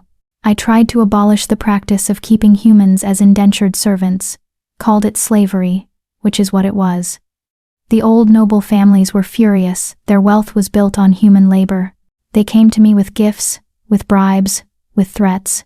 I refused them all. That was brave. That was stupid. Brave would have been finding a way to change the system without threatening the entire power structure." He stares at the chessboard. "A witch came to me. Old nobility, from a family I'd stripped of their human holdings. She offered me a choice. Reverse my decree, or face consequences. You refused." "Of course I refused. I was the king. What could she do to me?" His voice drips with self-loathing. "So she cursed me, said that since I wanted to protect humans so badly, I should experience what it's like to be treated as something less than human, less than wolf, a beast." The pieces click into place. "You transform. At night. Every night, from sunset to sunrise, I become this." He gestures to his monstrous form. Neither human nor wolf. Something in between. Something wrong. "And during the day," he stops abruptly. "During the day?" I prompt. "During the day, I'm human. Completely human. No wolf at all. No enhanced senses. No strength. No connection to the moon. Just A man. The word sounds like an admission of defeat. The irony isn't lost on me. She took the very thing that made me wolf and twisted it into my prison. Can it be broken? Every curse can be broken. That's the cruelty of them. They come with conditions, possibilities of redemption. The witch told me mine would break when someone could love both forms equally, when someone looked at the beast and the man and chose them both. Understanding dawns cold and terrible. The mate candidates, he confirms. They'll see me as I am during the day, human, weak. Then they'll see this at night, and they'll understand what they're being asked to accept. Maybe one of them. None of them will. His certainty is absolute. They'll be polite. They'll try. But eventually, they'll look at me with fear, or pity, or disgust, and I'll see the truth in their eyes, that I'm unlovable in both forms, too weak as a man, too monstrous as a beast. You're not unlovable. Callista, you're not. I stand, moving toward him. These weeks we've spent together, do you think I would have kept coming back if I found you monstrous? If I thought you were unlovable? You don't understand what you're saying. Stop telling me that! Frustration boils over. I'm not a child, Theron. I know my own mind. I know. I cut myself off before I say too much. But his eyes are too sharp. You know what? The words are trapped in my throat. Dangerous words. Words that could change everything or ruin it completely. I know that when I'm with you, I feel whole, I whisper. Even though I'm broken, even though I can't shift and I'm nobody's mate and I'm just a servant. When we talk, when we laugh, when you look at me like you're doing now, I feel like I matter. Like I'm exactly what I'm supposed to be. Callista. My name sounds like a prayer and a warning. You need to stop. Why? Because you're making me want impossible things. Like what? Like you. The admission hangs between us, raw and vulnerable. Then have me, I say. I can't. He stands, towering over me. You're my servant. I'm your king. The power imbalance alone makes anything between us complicated. I know. But you're not some noble taking advantage. You've never touched me except that once, and then so gently. You've never demanded anything I wasn't willing to give. You've treated me with more respect than anyone else in my entire life. That doesn't make this right. Maybe not. But it makes it real. He stares at me for a long moment. Then, slowly, he reaches out and cups my face with both massive hands. His claws are careful, gentle, framing my cheeks without breaking skin. If I were cursed differently, he says quietly. If I could offer you something more than stolen conversations and a monster in the darkness. I don't want different. I want this. I want you. You don't know what you want. You're confused. Lonely. You're conflating gratitude with, I kiss him. It's awkward. His mouth is all wrong for it, too large, too angular, more muzzle than lips. But I press my mouth to his anyway, pouring everything I feel into the gesture. For one heartbeat, he's frozen. Then he kisses me back. It's nothing like kissing a human would be. His tongue is rough. His teeth are sharp. But his gentleness is absolute. He holds me like I'm precious. Like I'm something that could break. When we finally pull apart, we're both trembling. That was a mistake, he whispers. Probably. We can't do this. I know. The candidates arrive tomorrow. I know that too. He rests his forehead against mine. I don't want them. I don't want you to want them. But I have to choose one. The council has made that clear. No mate means a challenge to my rule. And in this form, at night, I couldn't defend my throne. I'd lose everything. So, choose one. The words hurt to say. Do what you have to do. But don't tell me this meant nothing. Don't tell me these weeks were just a king entertaining himself with a servant. They were everything. He pulls back, and there's anguish in those golden eyes. That's the problem, Callista. They were everything, and now I have to pretend they were nothing. The candidates arrive the next evening. I watch from the servants' corridor as they're escorted into the throne room. 3 women, all breathtaking in their beauty and power. The first is tall and blonde, moving with warrior grace. The second is dark-haired and elegant, clearly from noble blood. The third is red-haired and fiery, her confidence radiating with every step. Any of them would make a perfect queen. None of them are me. Mistress Vera assigns me to serve in the throne room during the introduction ceremony. Probably a calculated cruelty. She's noticed my elevated status and wants to remind me of my place. I carry trays of wine and delicacies, keeping my eyes down like a good servant. But I listen. Your Majesty, the blonde one says her name is Astrid. Thank you for this opportunity. My pack has long admired your reforms. Your reforms are why we're here, adds the dark-haired one, Celine. We believe in what you're trying to build, though we understand the challenges you face, finishes the red-haired one, Lyra. And we're prepared to stand beside you. The voice that responds isn't the one I know. It's human, refined, cultured. I look up without thinking, and my world tilts. The man on the throne is beautiful. Dark hair, sharp features, strong jaw. He wears royal regalia that emphasizes his broad shoulders and commanding presence. Every inch of him radiates authority and power. And his eyes are the same burning gold. Theron. This is Theron during the day. Theron as a man. No one told me. He never mentioned how strikingly handsome his human form was. How different. I watch, frozen, as he greets each candidate with practiced charm. He's good at this, the political maneuvering, the careful compliments, the suggestions of interest without commitment. He's everything an alpha should be, everything Kieran pretended to be. And I'm just a defective servant girl who fell for him in the dark. The ceremony continues. Theron explains the situation with careful diplomacy. I must be honest with you all. I am afflicted. Cursed, to be specific. You'll see what I mean tonight. If any of you wishes to withdraw after that, no offense will be taken. We're not so easily frightened, Astrid says with a smile. We'll see. Theron replies. His eyes sweep the room and land on me. Just for a second, but in that second, I see everything: apology, longing, resignation. Then his gaze moves on, and I'm invisible again.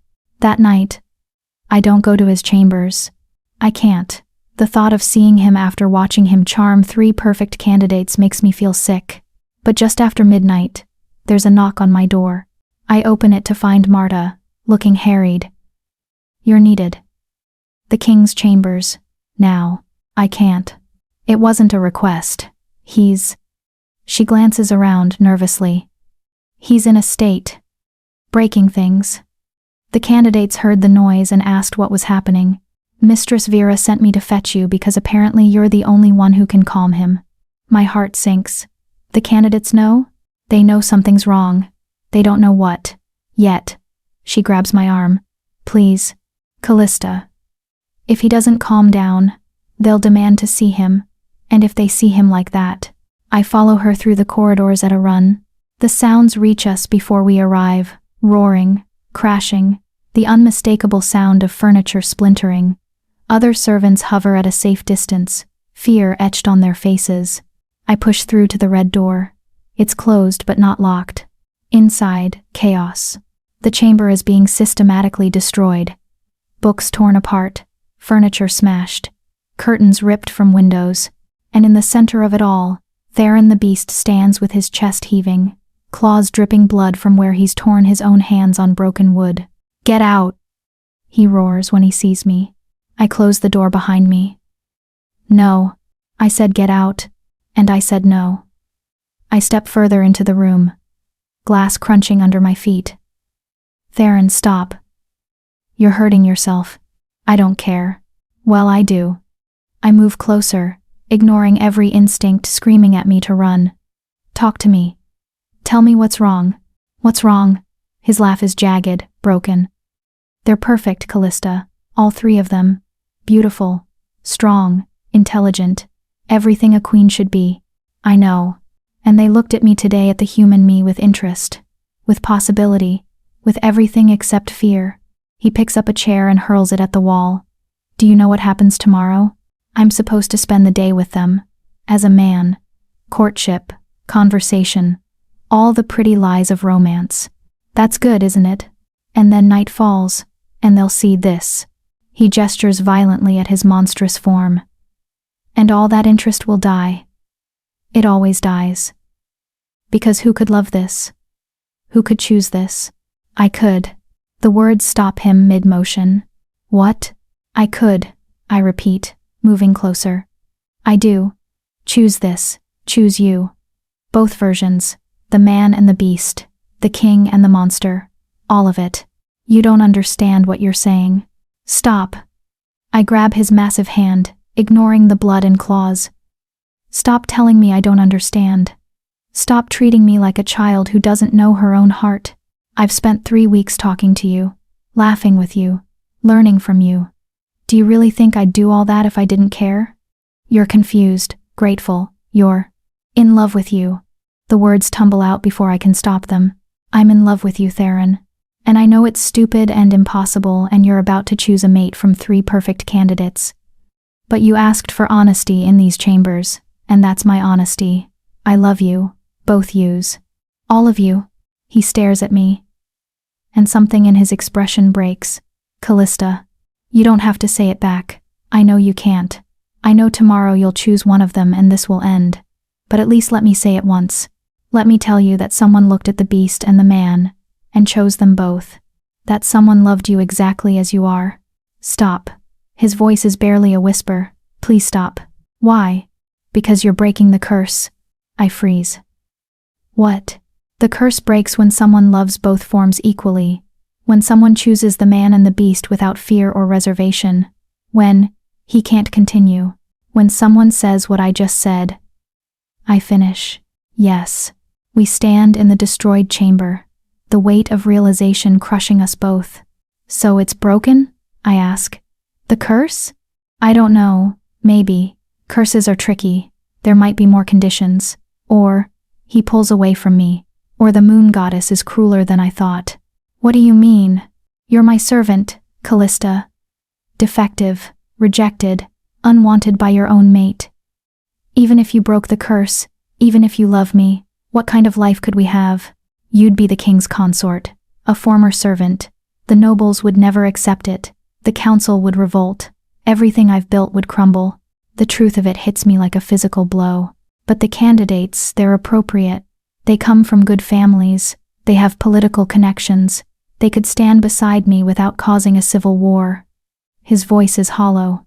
So even if the curse is broken, even if you love me, I still have to choose one of them. No. The word escapes before I can stop it.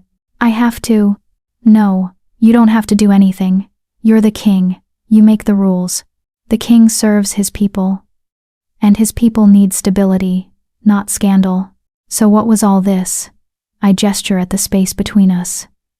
What were these 3 weeks? Just entertainment? Until the real options arrived? You know that's not. Then what? Tell me what this was, Theron. Because from where I'm standing, it looks like you let me fall in love with you knowing you'd never choose me. His silence is answer enough. I turn and walk toward the door. Callista, wait. I'll return to my normal duties tomorrow, I say without looking back. You won't have to see me again. You can court your perfect candidates in peace. That's not what I want. But it's what you're going to do anyway. I leave before he can respond. Before the tears I've been holding back can fall where he can see them. Behind me, the sound of destruction resumes.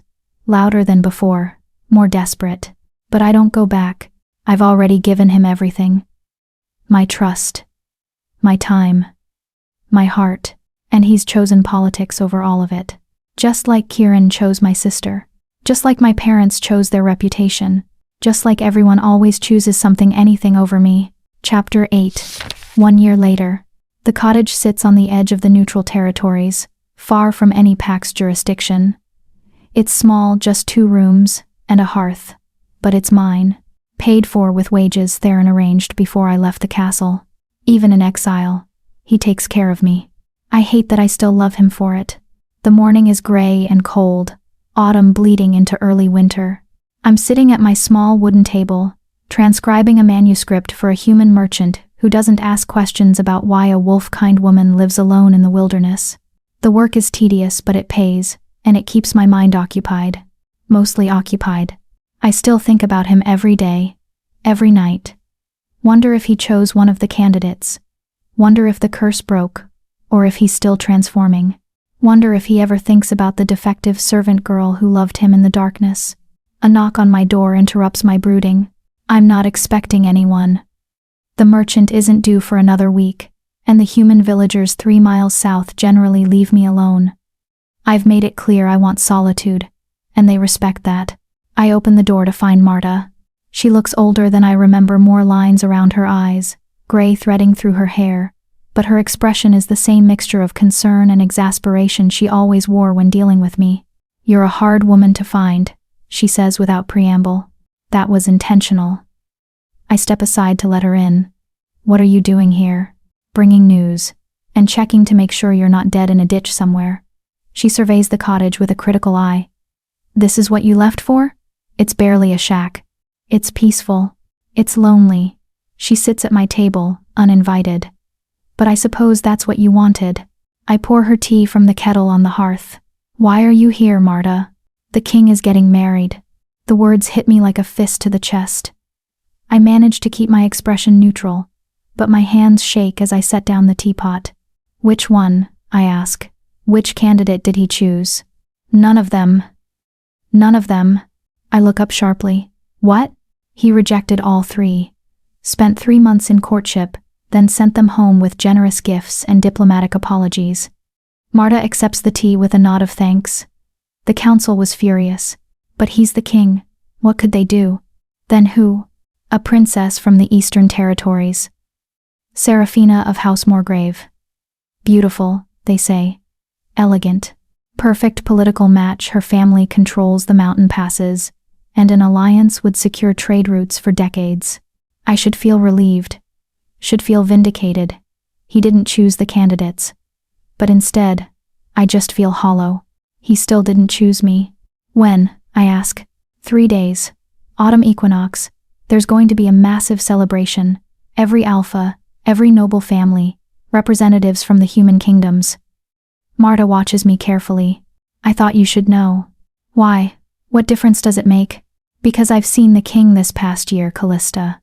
I've watched him go through the motions of ruling, of courtship, of choosing a mate, and I've seen the way he looks when he thinks no one's watching, like something inside him died. That's not my concern anymore. Isn't it?" She leans forward. "He asked about you once, about 6 months ago. Wanted to know if you were well, if you needed anything. I told him you were fine, that you'd found peace." "I have found peace. You've found isolation. That's not the same thing." She stands. "I don't know what happened between you two.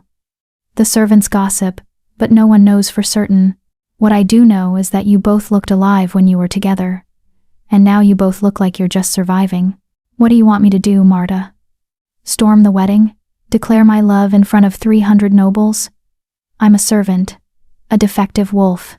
Even if he wanted me, which clearly he doesn't, it would destroy everything he's built. Maybe some things need to be destroyed before they can be rebuilt properly." She moves toward the door. "The wedding is in 3 days, at the castle.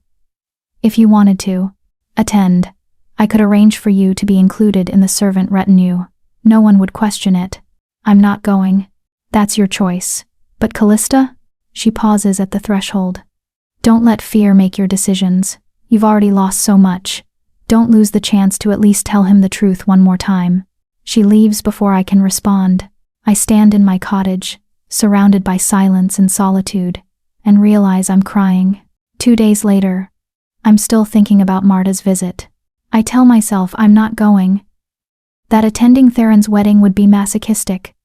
That seeing him pledge himself to another woman would break whatever small piece of my heart still functions. But I can't stop thinking about his face in the darkness.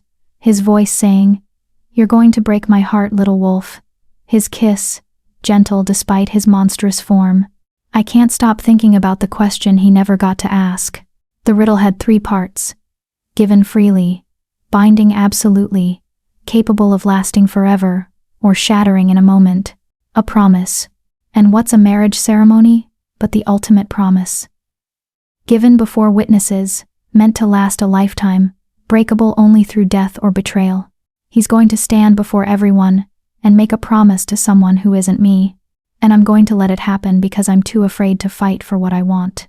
Just like I let Kieran reject me without protest. Just like I let Benedict sell me without argument. Just like I've let everyone in my life tell me I'm not enough. And I believed them. The realization hits me with sudden clarity. I've spent my entire life accepting what others decided I deserved. Maybe it's time to decide for myself. The journey to the castle takes a day and a half on foot.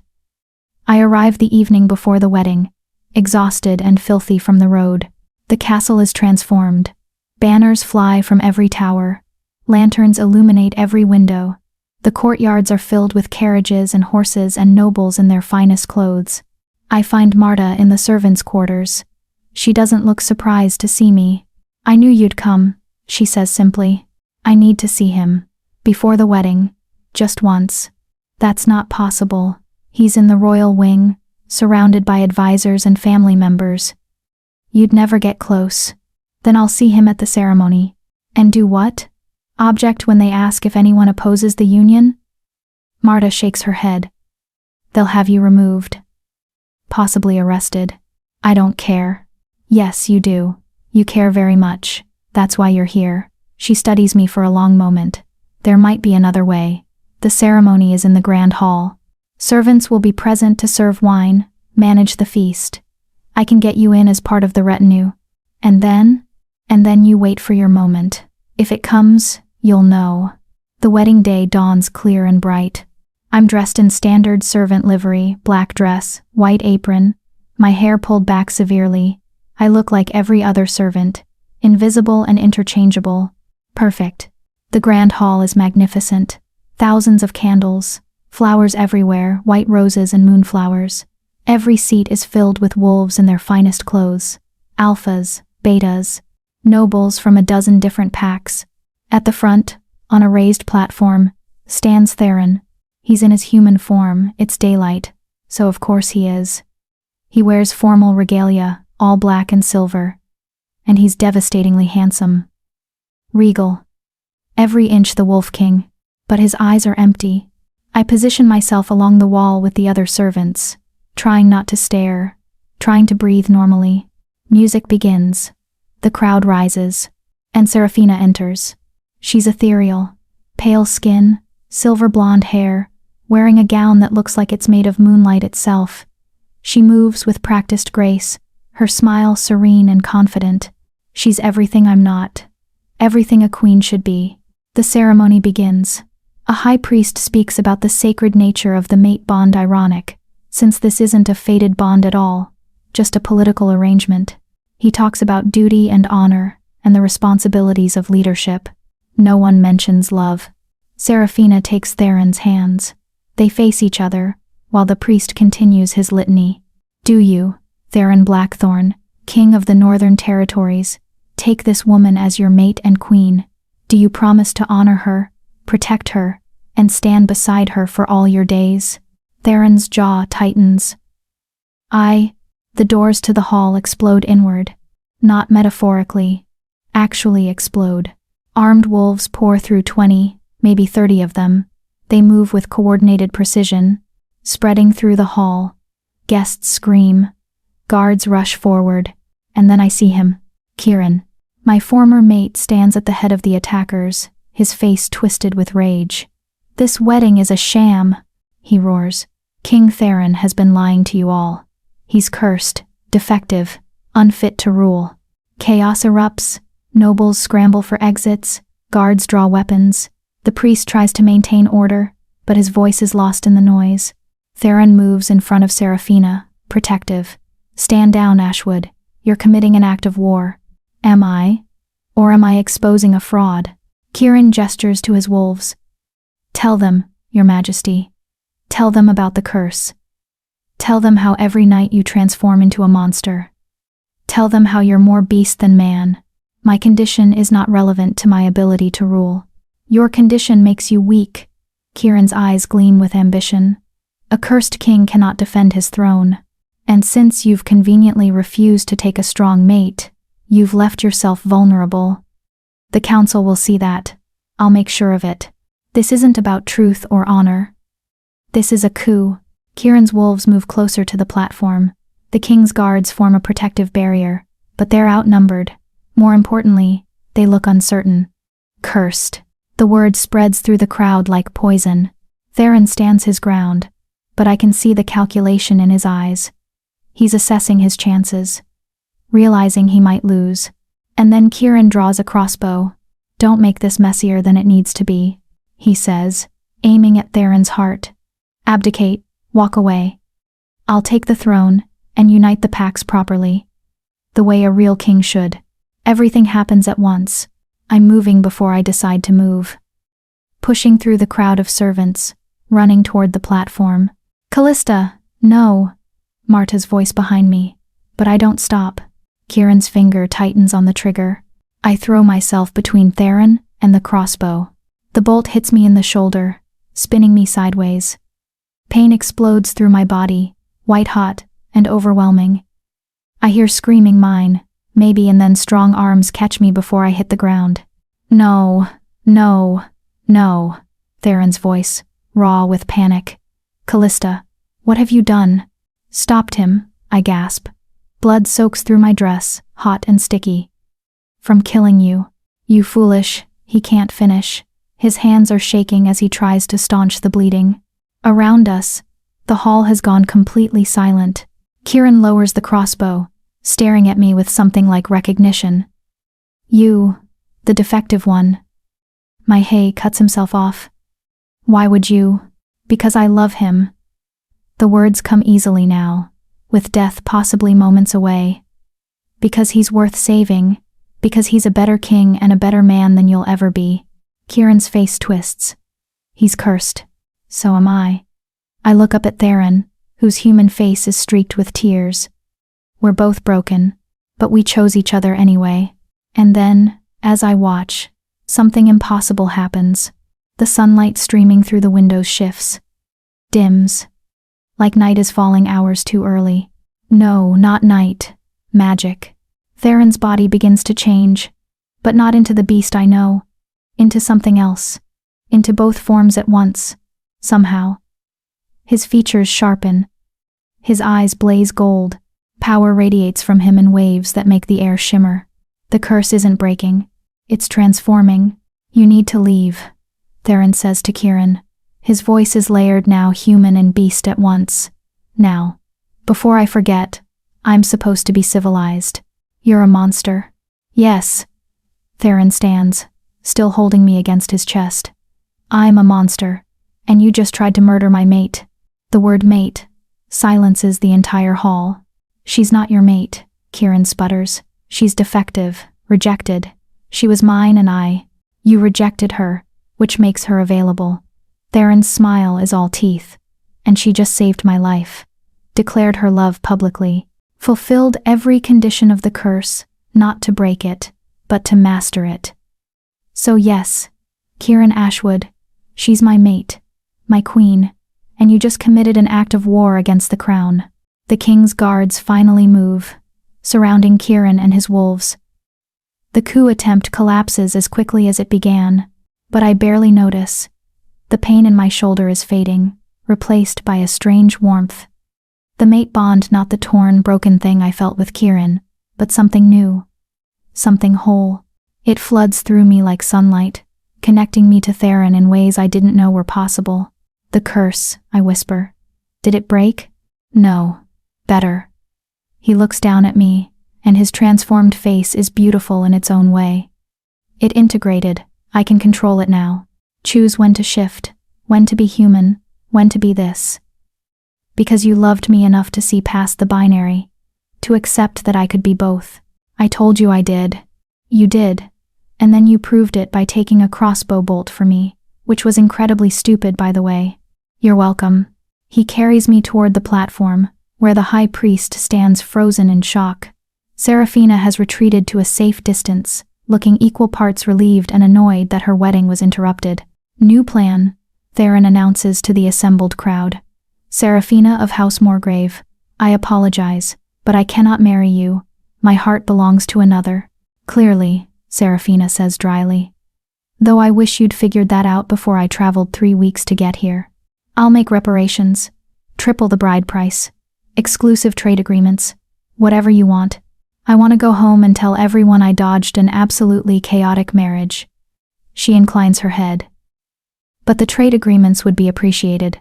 Theron turns to the priest.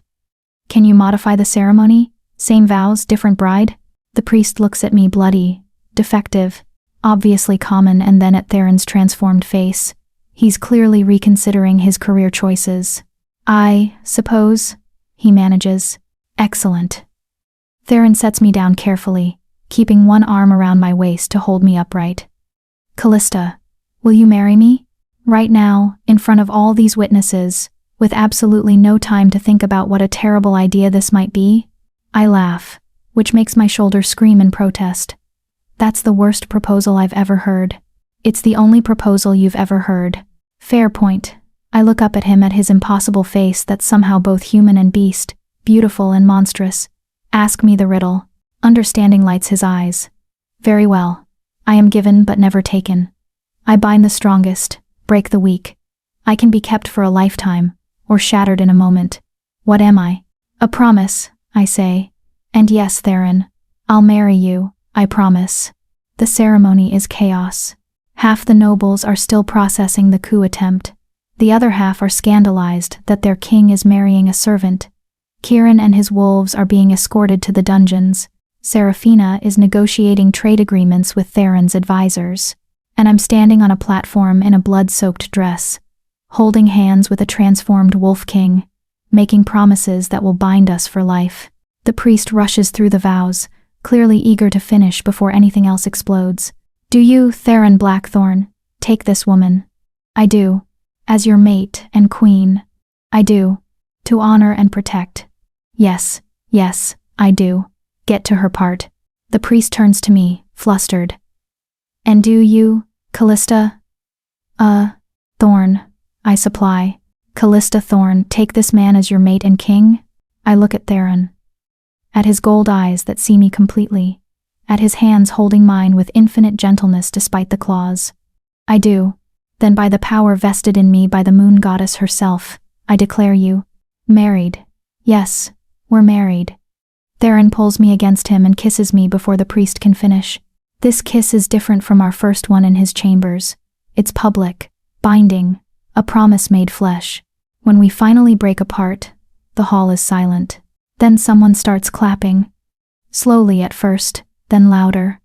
I look over to see Marta, tears streaming down her face, applauding with fierce joy. Others join in. Not everyone, some nobles look apoplectic. But enough. Enough to matter. Well, Theron murmurs against my ear.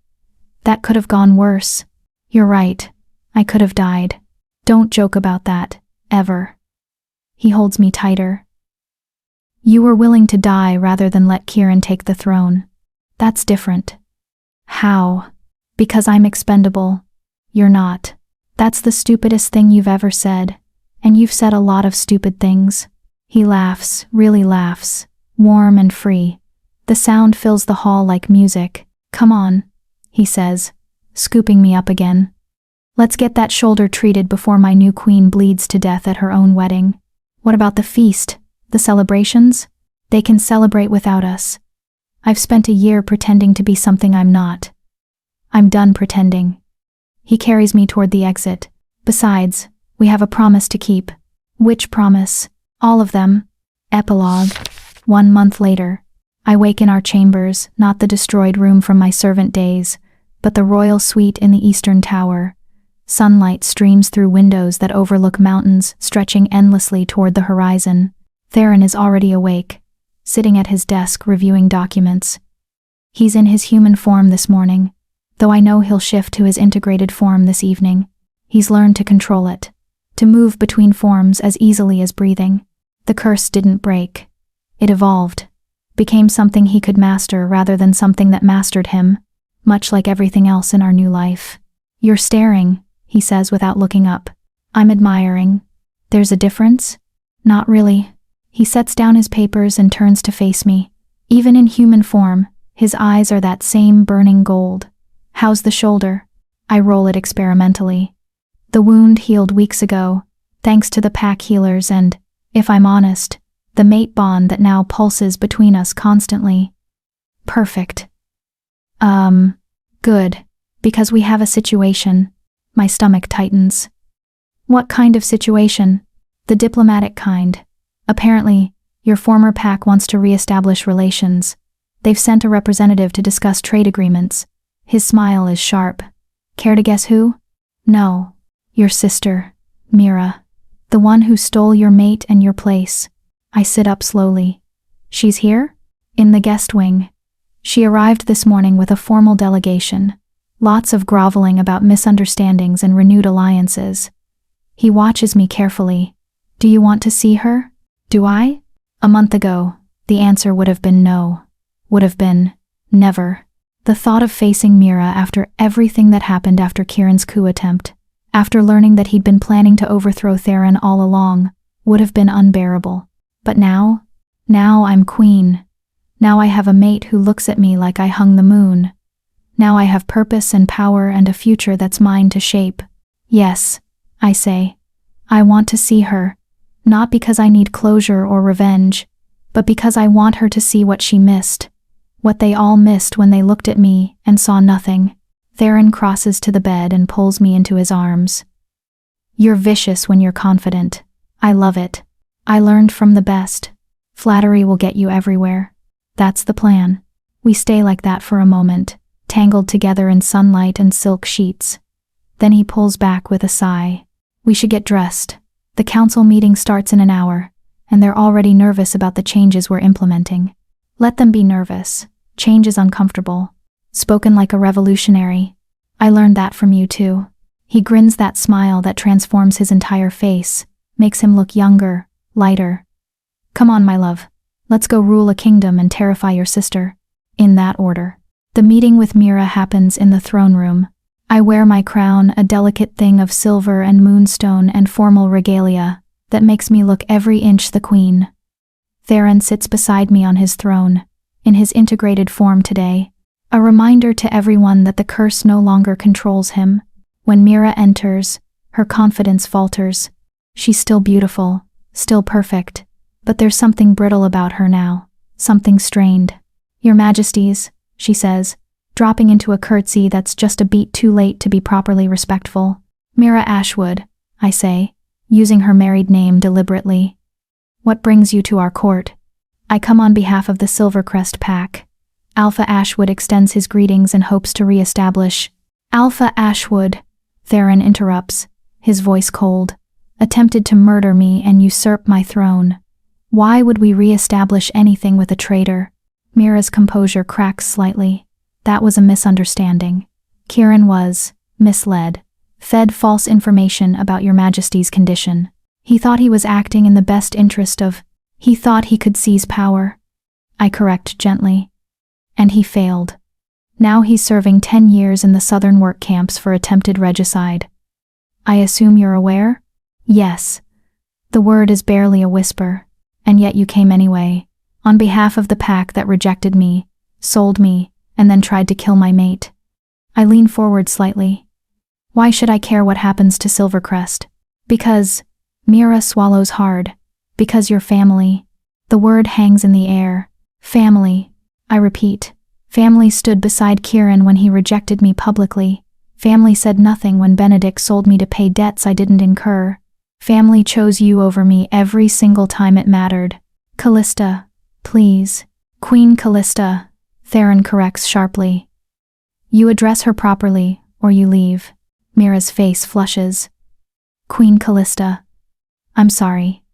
For everything. For not standing up for you. For taking what should have been yours. For, her voice breaks, for being so blind that I couldn't see what he was. And what is he?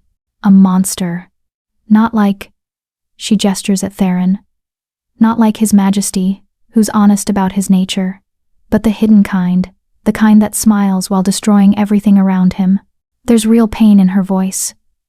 Real regret. Part of me, the part that remembers growing up with her, that remembers when we were children before hierarchy and defects mattered, feels sympathy.